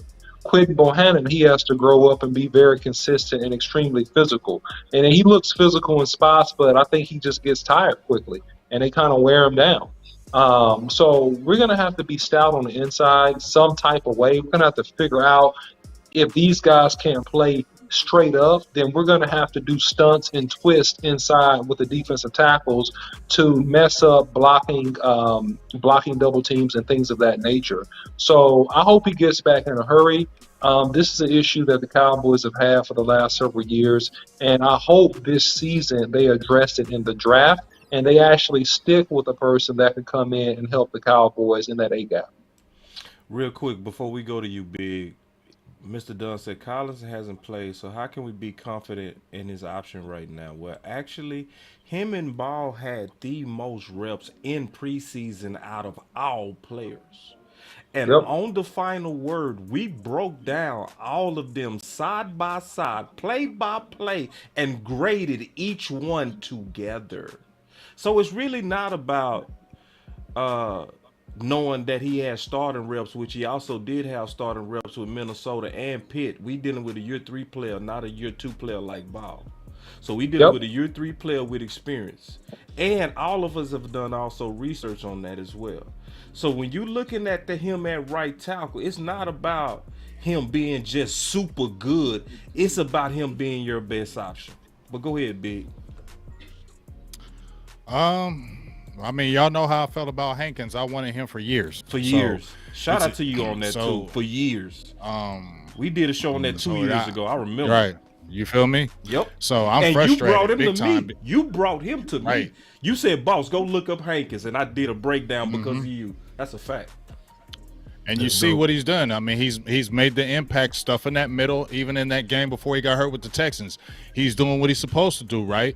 He's holding that center, he's that guard, and he's allowing those linebackers to be free. I mean, LVE has played better, right? And what does LVE plays better when last year when Neville Gallimore came out of nowhere and was really plugging that hole, LVE played better. So the linebackers play better when you can hold that front. So that's going to be a big loss. Just like you said, Big Bo's got to step up. He's got to mature. He's got to get better. I don't think he's done bad, but Hankins is a veteran. You feel me? And Bo is young. So Bo's got to step up. Second-year player, bro, you got to step up, dog, like right now. Carlos Watkins, I think he's played admirably. And just like you said, they might have to do more stunts and twists. But the guy who's got to step up the most is that guy right there, number 96, Neville Gallimore.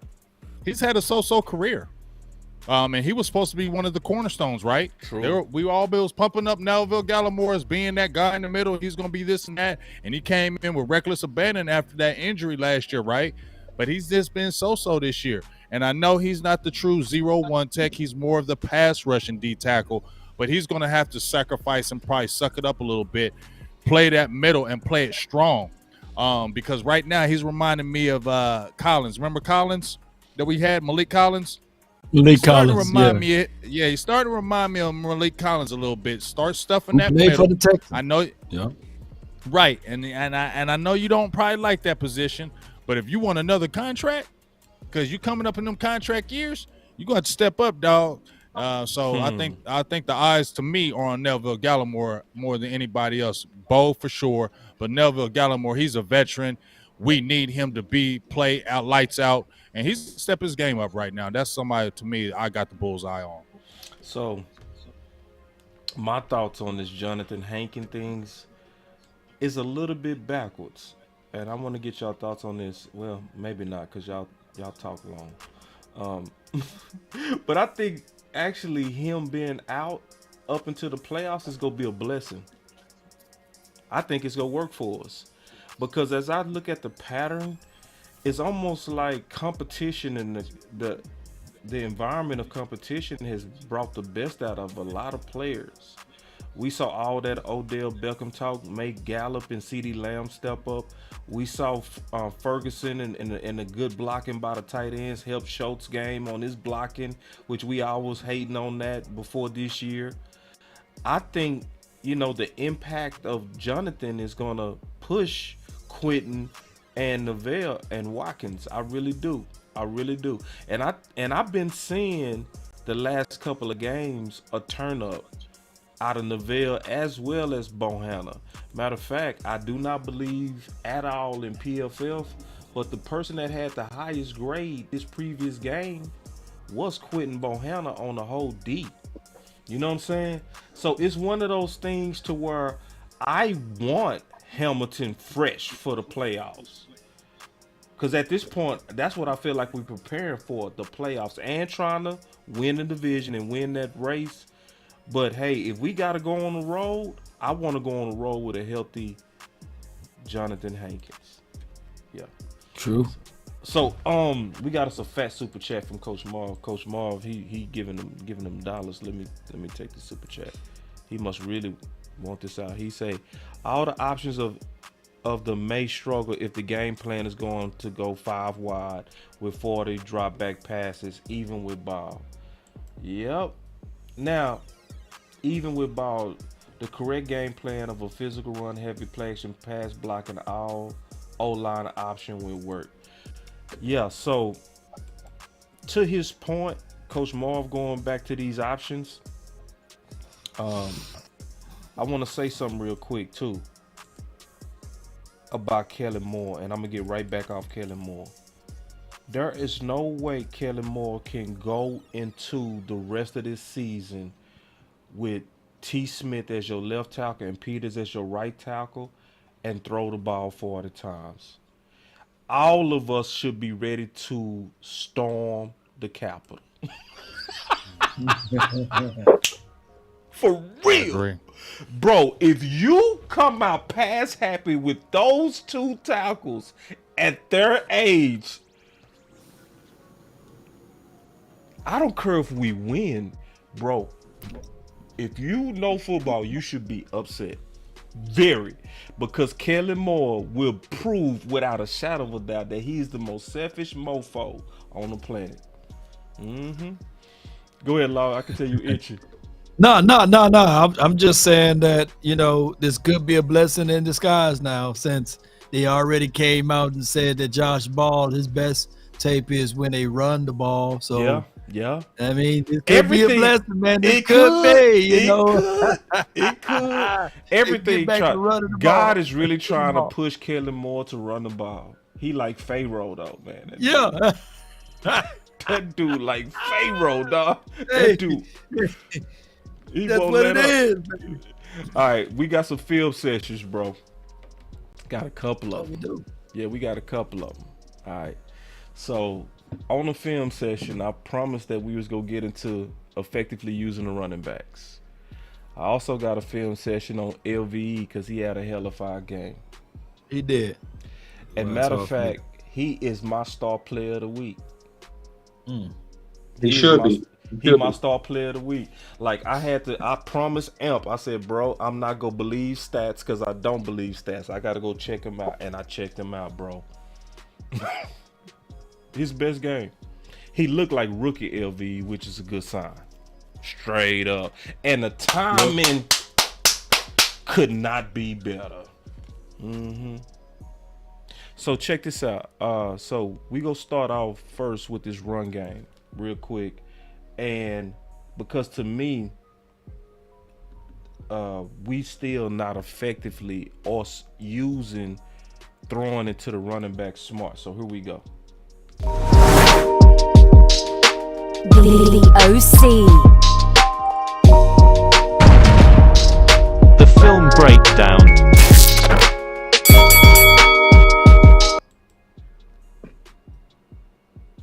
All right. Okay. So this is a single back formation. Go ahead, let it run.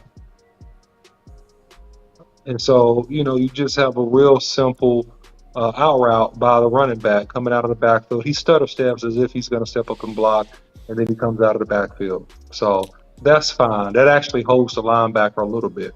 And I think he should have actually, he don't disguise it to me well, OC. When you look at the fact that that linebacker was already trying to break out in space, and then when he sees Zeke, he sees to that zone. But like if they would have delayed it, he would have had way more space with just a little delay. But it was plenty though, boss. I see it a little bit different if you run it back to the top because you had the outside linebacker faking a blitz, right? And so when he saw Ezekiel step up toward the line of scrimmage, he backpedaled. So you see how he backpedals? That creates the space. Yeah. So that's plenty of space because of the play call on the potential blitz. So that was actually fine. That was okay. All right, so you can look at him here, and you can see kind of the operation of him coming out of the backfield. Now that is not design. really. Yeah, it's not the best design. It's kind of a runoff. It's a runoff wheel route is what it is. And you could stall him a little bit and freeze that linebacker to create even more space. But they wanted to get CeeDee Lamb on the crosser, so they used him to use a runoff to create space. So I see what he was doing there, but it could have been executed a little bit better. So this is and so that's the worst one. Okay, that's the worst one. Yeah, that's the worst one because let me explain this one, OC, because I know this from a cornerback position. So they was playing cover 2 all day, so that's why you see that corner sitting and making it hard for that receiver to get an outside release. Now, what the corner is doing now is he's sitting, and what he's doing is he was waiting for the quarterback to make the throw, either to Gallup in that hole or to Zeke, and he was going to break on the ball. That's why if Kellen Moore would just delay these leak outs, it would actually create more space, because then what a corner's supposed to do when there's no threat in his flats, he's supposed to keep sinking. That's the design of cover 2. He's supposed to sink into the flats until a threat arises. So if he just stalls the running back for just a half second, that creates more space, but that's also what killed this play. Yeah, and another thing that you could do is you can fake the chip on that, and you could have Zeke pull up closer to the numbers and kind of break off the flat route, which would have gave him naturally more space. But that's a coaching point.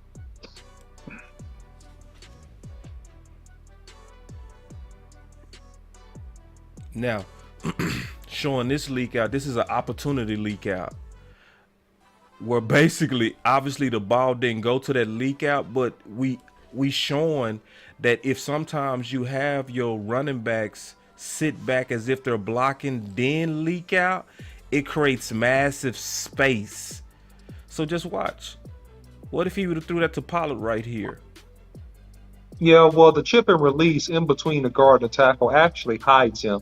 And so what happens is that the linebacker continues to drop and he takes his eyes off of the back, which invariably will leave him wide open, which is really the better way to do it is an interior chip and release. You see, it's nobody there. It's nobody. And Pollard is going to be sprinting, probably at least to the 10-yard line, at least, if not a touchdown.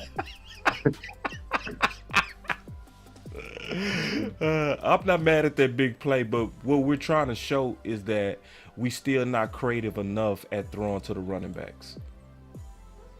We not. Just keeping it real. This is another one to where they leak him out fast, but Pollard is just such an athlete that he makes this corner miss. But go ahead, OC.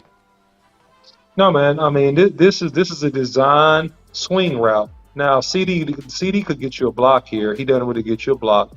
But, that's Pollard, to your point, being a superior athlete and just scoring a touchdown there. Great job by him. Great body control and good feet. And so this is single back again as well. And you got an overload to the right. And you got really and that's this is one of the plays I hate. Run this back. This is one of the plays I hate. I wish he just throw it over the way. Yeah, I hate it because it's a delayed screen with misdirection motion when really you got numbers going to the left side. And this is the part about decision maker. You could have ran a jet sweep. You could have ran a zone play here. You got overload, strong side, right? Yep. So you doing all this. Okay, you doing all this and all that. Dude, and it's just bad. It's a bad design. It's too much. Sorry. Go ahead. Yeah. And So if you look at the running back in this particular play, you got a spread type formation, and take the check down, and this is on Dak, by the way. This is one of the bad throws by Dak. Okay, Dak short armed this football. Dak should have put that ball on his upfield shoulder, and Tony Pollard would have had a chance to make a move. He would have just put it on his upfield shoulder right there. He would have had a chance to make a move and get the first down, but he didn't. He short armed it, so Tony had to come back, get the ball, and just fall down. So that was on Dak. And let me also add to this. Read too. His last read, he had over the top. Yeah, but he got off of that. He went from right to left. You go read from high to top, high to low, and he tried to hit him underneath, but he didn't get enough arm under it. You right? Yeah, and this is another one to where, with just a little bit of a delay, I noticed from playing corner, you go get more space because once again, the corner is not going to sink or keep sinking because he has a threat now in the flats, and that's the running back. So yeah, and it looks. Go ahead, boss. So if you want to create space, Kellen, especially going against a team that run cover 2 all day, these designs are just poor. Like, this is a bad throw by Dak, but you can create space when you understand what the defense is doing. Because notice how that cornerback was sinking, but what he does is he split the offensive threats. That's what we taught to do in corner in cover 2, is you split the threats and you break on the ball. But if there's no threat, you keep sinking. That's why you got to delay it. And it looks like it might be fun.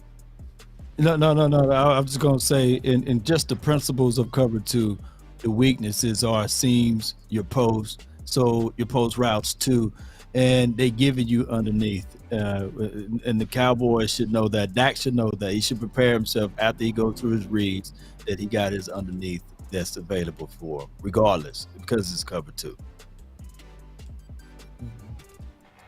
This is the last one.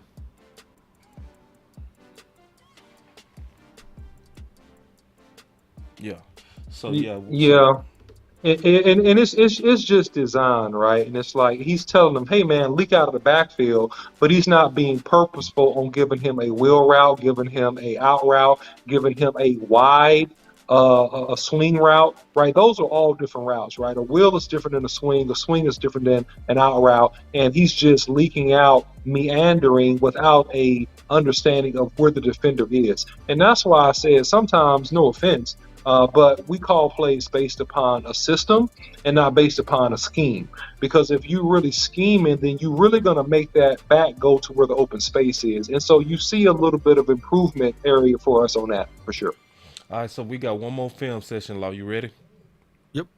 All right. So this is on. This film session is on LVE. So first of all, shout out to LVE because this to me was the best game of the year for LVE. And I'm not gonna say a word. Y'all got this. You OC, y'all got this. I'm gonna just let the tape play. But here we go. The OC. The film breakdown.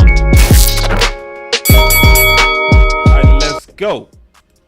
Yeah, so I really want to give LVE his flowers on this because what you're going to see with a total of 14 tackles, 9 solo, 1 tackle for loss, you're going to see LVE extremely active. And what you're going to notice on this film, because I watched him play already, is a lot of really, really great recognition. And you're going to see him attacking, reading his keys, and making plays just fast to the ball, right? Understanding, right? He's sitting on that particular play because of the potential of a handoff, and he gets the quarterback when he pulls it off. So pulls it out. So look at LVE here. Again, you'll notice him up on the line of scrimmage, extremely aggressive, and he's in there in the mix. He's reading his keys to be sure that he's not going for fakes, and then he's coming downhill making tackles. And one of my favorite plays will be coming up here in the next couple. But take another look at LVE playing the middle linebacker position. That's a counter trap. Boom, he feels. And that's what he's supposed to do, right? That's what he's supposed to do. Now, I wanted to bring a little bit more thud there to him and make the guy go back and not carry him, but that's not really his game.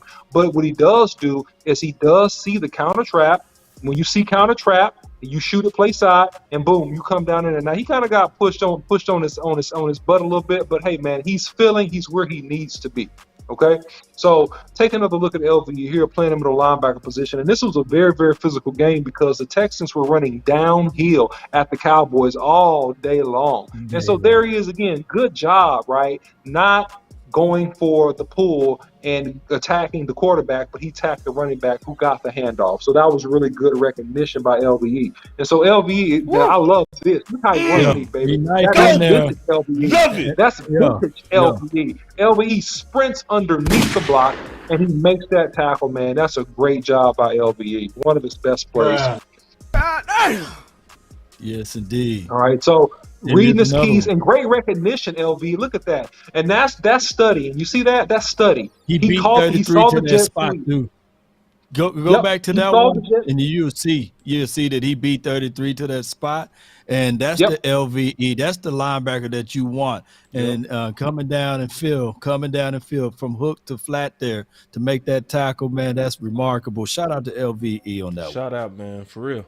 Yeah. He had great ball recognition, saw the jet, and he got there in a hurry. So, fantastic tackle and play by LVE. Now, if you look at him here, again, this is another read option type play. And again, LVE is doing a good job of sitting in the hole, reading it right?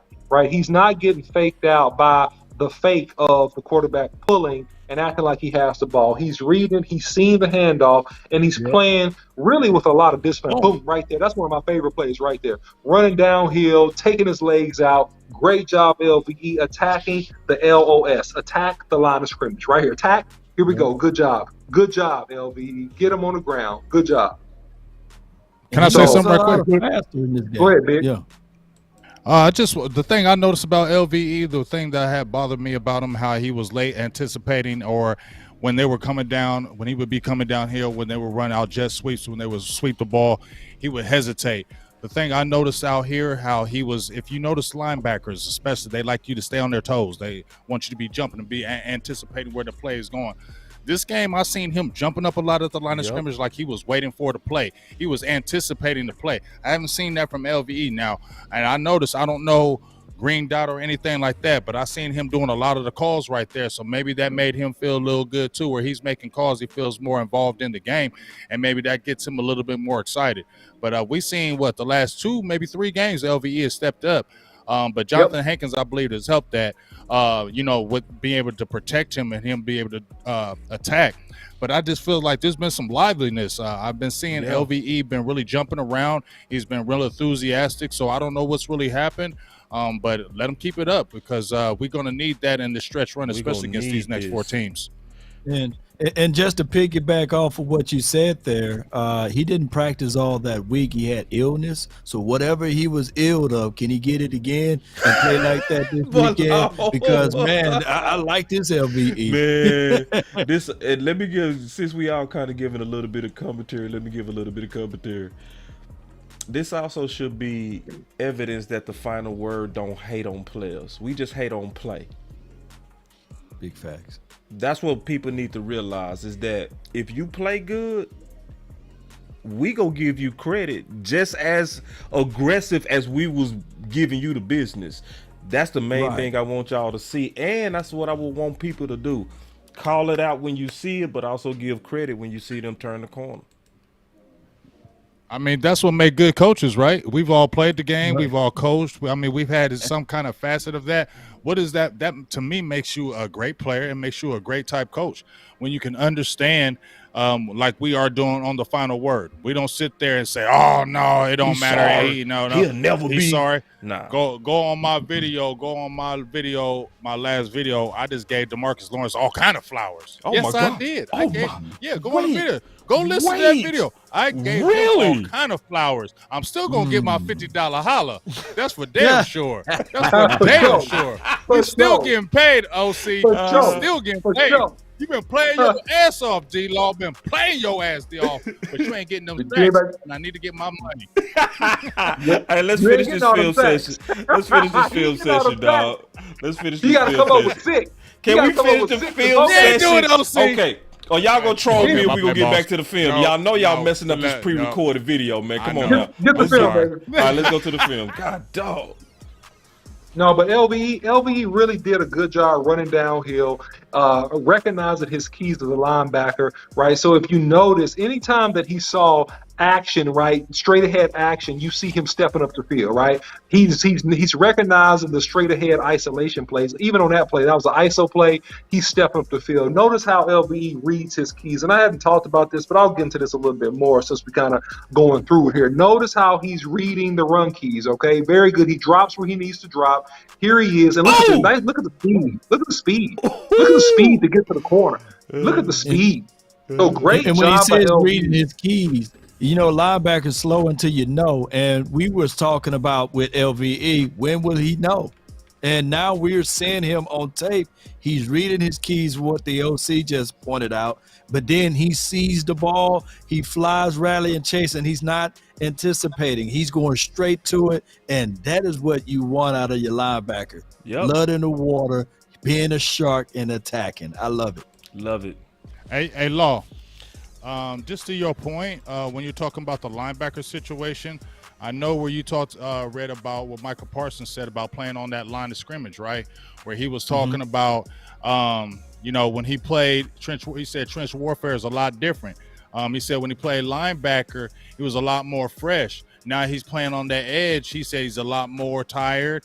He's getting hit every play, and he's getting wrapped. They're going after him at that line of scrimmage. Now he's a marked man. You feel me? So to your point, I think they need to be looking to your point where you're talking about Michael Parsons maybe playing more linebacker. We need to keep Michael Parsons fresh, right? We love him when he's rushing that quarterback, right? We love it. But at the end of the day, I'm looking at what he's saying. You know, Michael wears this stuff on. He don't hold nothing back. So if he's telling you right now, dog, I'm kind of tired, dog, we're going to need him in that stretch run, right? We're going to need him these 4 games in these playoffs. So it would behoove us to continue to probably slide him back at linebacker and keep him fresh and have these other guys step up and pick and choose the spots for him to rush that quarterback and not keep on having him rush because I've noticed he's starting to wear down these last couple games and he's been getting nicked up because the teams are saying, we're not going to let Michael Parsons beat us. You feel me? Teams are coming out now saying it ain't going to be Michael Parsons that beat us. We'll let other people, but it ain't going to be Michael Parsons. So they're going to hit him, chip him.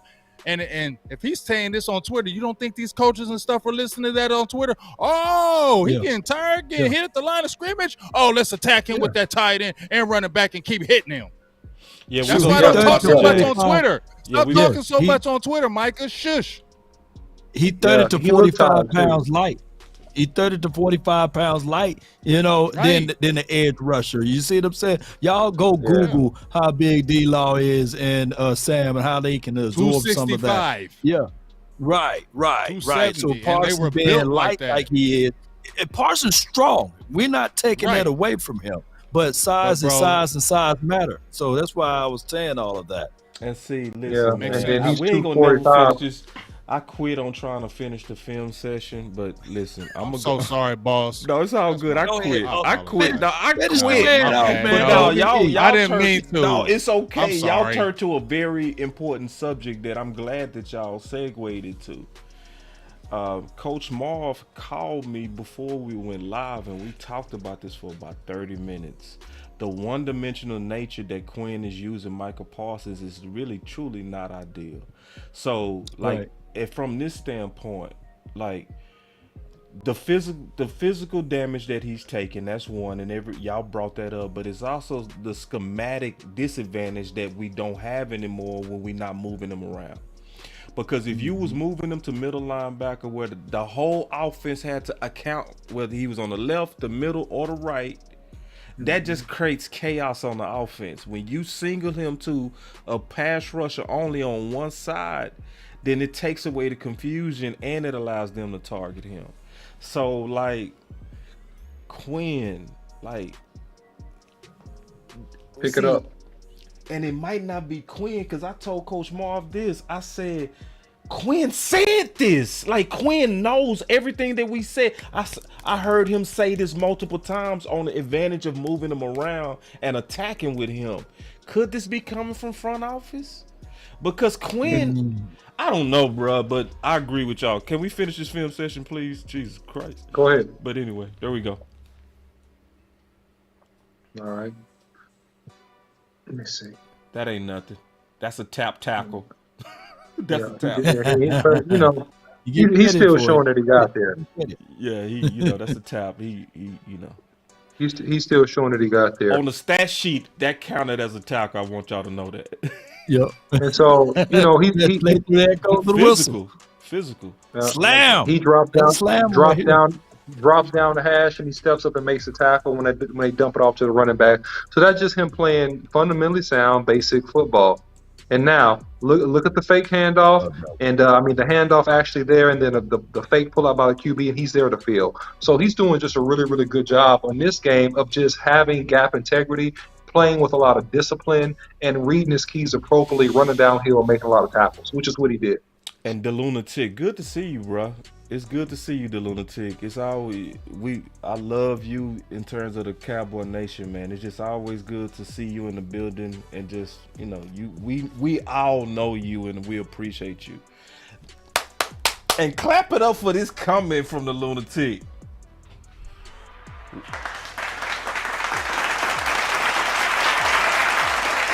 Before we get into our final words and talk about the Jags in our final words, that's so true. Competition done brought the best out of everybody. Right. just it's working. It's working with Josephs. It's working with Bland. Shoot, don't get me started on, man. I ain't gonna get started. Let's get into these Jags real quick and get up out of here.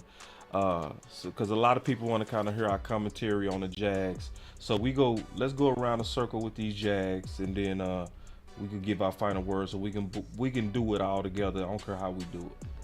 So we do it all together, boss. All right, let's go.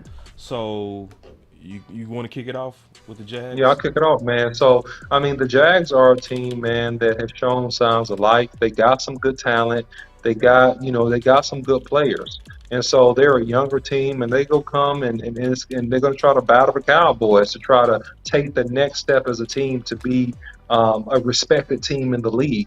So they got some guys that can make plays offensively, and they got some good defenders. So this is not a team that we can go in and be sleepwalking and not come ready to play, because trust me, much like the Texans, but they have a better team, in my opinion, overall. They're going to try to throw the kitchen sink at the Cowboys and come and have a really, really great showing. So if the Cowboys can maintain focus and really smooth out this offensive line, and defensively, we got to pick it up a little bit on the physicality, in my opinion, especially at the beginning of the game. And if we're able to do that, we should get the victory. So that's my final word.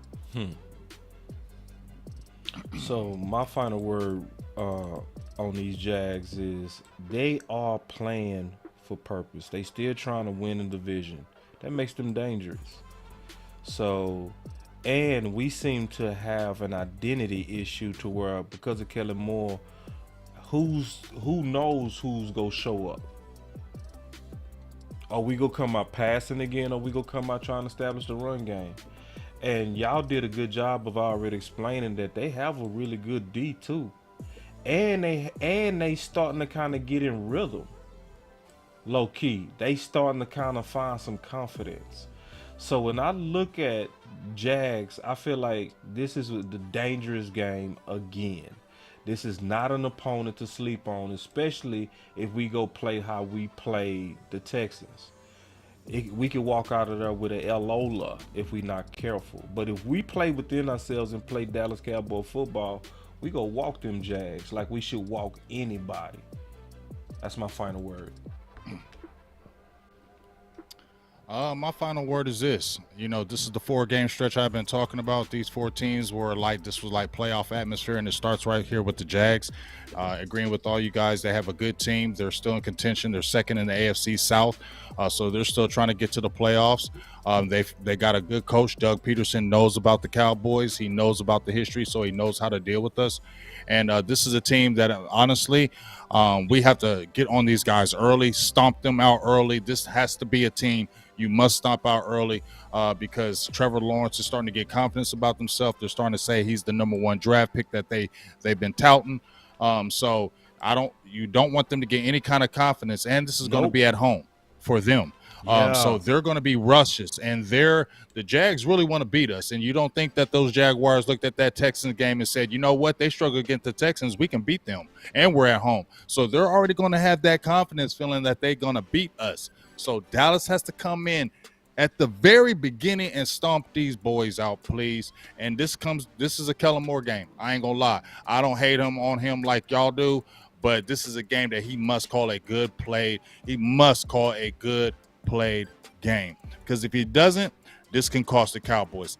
This will be, to me, on a Kellen Moore, in my opinion, because how dangerous his team is. And he must not get into that, let me prove something mode, because it could cost the Cowboys. Run the ball on these guys, run it down their throats. You can play action them, beat them that way. Cowboys can come with the victory. So to me, my final word is, my eye is on you, Kellen Moore. It hasn't been on you like everybody else, but this game, my eye is on Kellen Moore in particular. That's my final word. Thank God. Amen. Hey, I love being a Cowboy. Big game, James. Game changer. Let's have some fun. Let's have a good time, man. Let's kick it. Let's jump Kellen Moore, bro. Let's jump him, bro. Jags are sneaky, man. Like Big Game James said, they got life. They're second place, and they're looking at the Titans, saying that they can beat the Titans. They looking at them, and they want to win out. Every game is a playoff game for them. They got some sneaky good guys that we all had high on our draft board. Remember Andre Cisco? You He's loved there. him. He's wearing number 5. Mm-hmm. Yes, indeed. You love him, didn't you? I love him. Yeah. He was my So he got safety. range. Boss called him right. Boss called him right. Appreciate Yes, indeed. And then they got Trayvon Walker, Georgia boy. You know what I'm saying? Yep, and they baller. got Josh Allen, who's balling. You know what I'm saying? Arden Key, so Devin Lloyd. names. So they got guys. You know, they Yeah. got some guys that's young. It's still a young team. And I can tell you guys, don't sleep on the young team. They only won one game this year, and I think it was against the Texans. You know, no, they lost to the Texans, but the Texans only won one game, and it was against the Jags. So, but they only allowed 13 points on them. So those are things that you got to consider. And the Jaguars, I believe, is a team that you have to pay attention to because they are scrappy. But the Cowboys got to get out of their feelings and understand that those boys on the Jaguars side, they got a Christian Kirk. They got a Jay Zone and all of those other boys that can take the top. They got it off the defense. And they got Travis that can run the ball. And if anybody can replicate what Jeff Driscoll did, is Trevor Law, right? You know, he's Jeff Driscoll with a better arm, right?